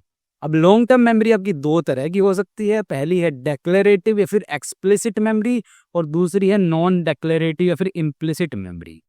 डेक्लेरेटिव मेमोरी वो होती है यहाँ पर आपको कॉन्शियसली चीज़ें याद रहती है। इसमें एपिसोडिक और सिमेंटिक मेमोरी आती है। एपिसोडिक का मतलब है जैसे कि आपको अपने बर्थडे की डेट याद रहती है कि इस दिन मैंने बर्थडे को अपने दोस्तों के साथ ये मज़े करे थे, या फिर मैंने अपना बर्थडे बनाया ही नहीं था। तो ये है एपिसोडिक मेमोरी, आपको इतनी लंबी चौड़ी जो है अपनी पर्सनल इन्फॉर्मेशन याद है। एपिसोडिक आपकी पर्सनल चीज़ों से रिलेटेड होती है। पर्सनल इन्फॉर्मेशन यहाँ पे लिखना आप पे ज़रूरी है। पर्सनल इन्फॉर्मेशन से, पर्सनल चीज़ों से एपिसोडिक मेमोरी रिलेटेड होती है। दूसरी है सिमेंटिक मेमोरी, ये जनरल नॉलेज से, फैक्ट से रिलेटेड होती है। जैसे कि आपको पता है कि फ्रांस की कैपिटल पेरिस है, नेपाल की कैपिटल काठमांडू है, मणिपुर की कैपिटल इम्फाल है जी, मेघालय की शिलोंग है, मणिपुर की इम्फाल ही। तो ये चीज़ें आपको पता है, तो ये आपकी सिमेंटिक मेमोरी के कारण आपको पता है। मैंने जो कैपिटल्स याद की थी, मैंने 6th क्लास में याद की, तो अभी तक याद है, तो ये लॉन्ग टर्म मेमोरी का ही पार्ट है इसमें। नॉन डेक्लेरेटिव या फिर इम्प्लिसिट मेमोरी में कौन सी चीज़ें आती हैं? इसमें आती है 3 types: procedural memory, associative memory और non associative memory. Procedural memory जो कि प्रोसीजर से एसोसिएटेड है, संबंधित है। प्रोसीजर जैसे कि आपने सीखा था साइकिल चलाना, बाइक चलाना बहुत साल पहले, और आपने बीच में छोड़ दिया 2-3 साल के लिए साइकिल चलाना या बाइक चलाना या फिर गाड़ी चलाना, लेकिन बाद में भी जब आप चलाते हो तो आपको याद रहता है उसका प्रोसीजर कैसे चलाते हैं। तो यहाँ पर जो चीज़ें हैं नॉन डेक्लेरेटिव में या फिर इम्प्लिसिट में, ये अनकॉन्शियसली आपको याद रहती है, अनकॉन्शियस मेमोरी में सेव रहती है इसको। और इसमें पहला टाइप था प्रोसीजर, जो आपको प्रोसीजर याद है बाइक चलाने का, गाड़ी चलाने का, जो भी है, तो ये हो गया। एसोसिएटिव मेमोरी की अगर बात करें तो इसमें क्या होता है, एसोसिएटिव मेमोरी में यहाँ पर आप एसोसिएट करते हो दो चीज़ों के बीच। जैसे एग्जाम्पल के तौर पर आप खाना खा रहे हो और खाते खाते टीवी चला दिया, और ऐसा आप कई महीनों से कर रहे हो कि जब खाना लेके बैठ रहे हो, खाना खा रहे हो, तो आप टीवी चला रहे हो। तो इससे क्या होगा, जब तुम्हारा एक दिन टीवी भी खराब हो जाएगा, तुम खाना खाने बैठोगे, तुम क्रेव करोगे कि टीवी चला लूँ, टीवी देख लूँ, तुम्हारा मन करेगा टीवी देखने के लिए, लेकिन टीवी तो है ही नहीं। इसका उल्टा भी हो सकता है कि जब तुम टीवी देखने बैठ रहे हो तो तुम्हें खाने का मन करेगा। तो खाना और टीवी देखना, ये जो है एक तरीके से एसोसिएट हो गए एक दूसरे के साथ। तो यहाँ पर एसोसिएटिव मेमोरी अनकॉन्शियस रूप में वर्क करती है। ऐसा मेरी बहन अक्सर करती है, वो जब भी खाना खाने बैठती है तो टीवी चला देती है, टीवी जरूर देखती है, उसका जो है हर बार ऐसे ही होता है, बिना टीवी देखे खाना खा ही नहीं सकती। तो यहाँ पर एसोसिएटिव मेमोरी वर्क कर रही है। दूसरा आता है नॉन एसोसिएटिव मेमोरी। जैसे एक गांव का बच्चा जो है शहर में गया, मुखर्जी नगर चला गया तैयारी करने के लिए सरकारी एग्जाम की, और वहाँ पर वो क्या देखता है, जो उसके गाँव में बिल्कुल शांति थी, कोई ट्रैफिक नहीं था, लेकिन मुखर्जी नगर में या फिर कोई दूसरे स्थान पर वो आ गया है शहर में, तो वहाँ पर जो है बहुत ट्रैफिक है। अब स्टार्टिंग में उसको जो है काफ़ी बोदर किया वो ट्रैफिक, लेकिन बाद में 1-2 महीने बाद या 1 साल बाद उसको उसकी आदत लग गई, अब वो बोदर नहीं कर पा रहा है उसे। तो इसको बोलते हैं नॉन एसोसिएटिव मेमोरी। ये भी अनकॉन्शियसली वर्क करती है, क्योंकि ये नॉन डिक्लेरेटिव इम्प्लिसिट मेमोरी का पार्ट है। नॉन डिक्लेरेटिव बोले तो अनकॉन्शियस, डिक्लेरेटिव बोले तो कॉन्शियस। तो यहाँ पर कॉन्शियसनेस से जुड़ी हुई होती है। तो ये थे आपके मेमोरी के सारे टाइप्स, उम्मीद आपको ये समझ आए होंगे। तो ये टीचिंग एप्टीट्यूड के हमने 2 चैप्टर्स कंप्लीट कर लिए हैं, टीचिंग और लर्निंग से जुड़े हुए जो थे। अब 3 चैप्टर्स रह गए हैं, 3, 4, 5। ये भी मैं कवर करूंगा डिटेल में, लेकिन जब आप कमेंट करोगे कमेंट सेक्शन में, और इस वीडियो पर 1000 से ज़्यादा व्यूज़ होंगे, और अपने दोस्तों को शेयर करेंगे ये वीडियो। और अगर आपने चैनल को सब्सक्राइब नहीं किया तो चैनल को सब्सक्राइब कर लो। और अगर आपको टेस्ट सीरीज लेनी है, प्रैक्टिस करना चाहते हो मॉक टेस्ट की, तो उसका लिंक मैंने कमेंट सेक्शन में पिन कर दिया है, डिस्क्रिप्शन में मिल जाएगा। और कमेंट करके ज़रूर बताना कि ये वीडियो कैसी लगी और मेरे को किस चीज़ पर वर्क करना चाहिए और कैसे मैं बेटर बना सकता हूँ वीडियोज़ को। और यार लाइक भी कर दिया करो वीडियो को, क्योंकि इसमें बहुत मेहनत होती है वीडियो को पहले रिकॉर्ड करने में, फिर एडिट करने में, उसके बाद अपलोड करने में। इनफैक्ट 2 दिन लग जाते हैं, और ये वीडियो 1.5 घंटे की, इसमें तो पता नहीं कितना टाइम लगेगा। तो यार आप भी अपनी तरफ से थोड़ा अप्रिशिएट कर दिया करो, जिससे कि मेरे को भी मोटिवेशन मिले और अच्छी वीडियो बनाने के लिए। Thank you.